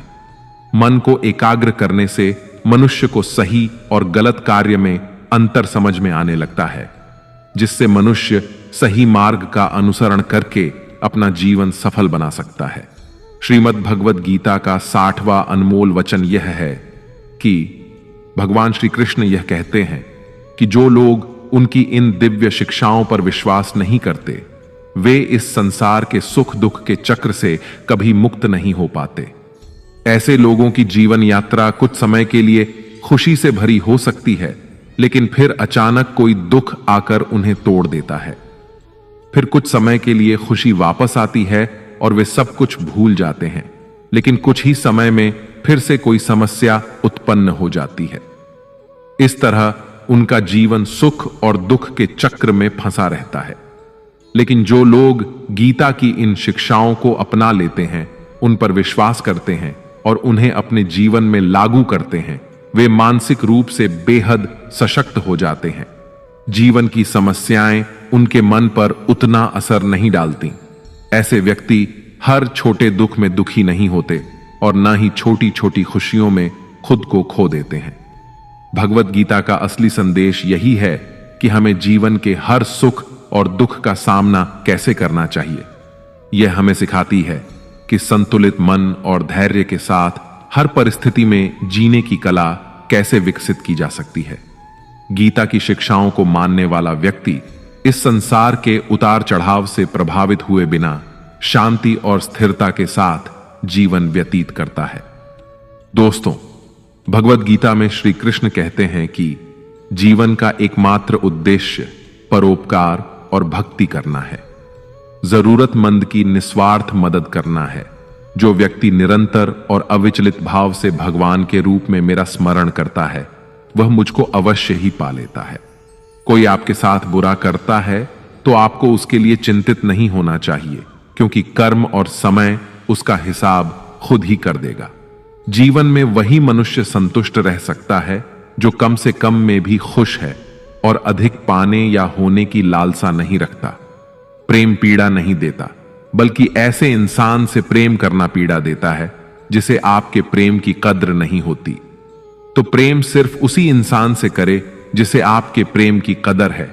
जहां आपको यह एहसास हो जाए कि आपके प्रेम की, आपकी भावनाओं की कदर नहीं है, वहां से आप कृपया करके खुद को दूर ही रखें।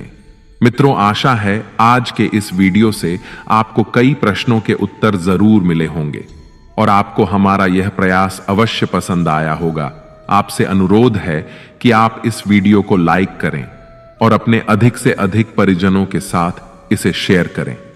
अगर आप हमारे चैनल पर नए हैं तो चैनल को सब्सक्राइब करके घंटी को ऑल पर सेट कर लें और कमेंट बॉक्स में जय श्री राधे कृष्ण लिखकर परमात्मा को अपना आभार और प्रेम व्यक्त करना ना भूलें। जय श्री राधे कृष्ण।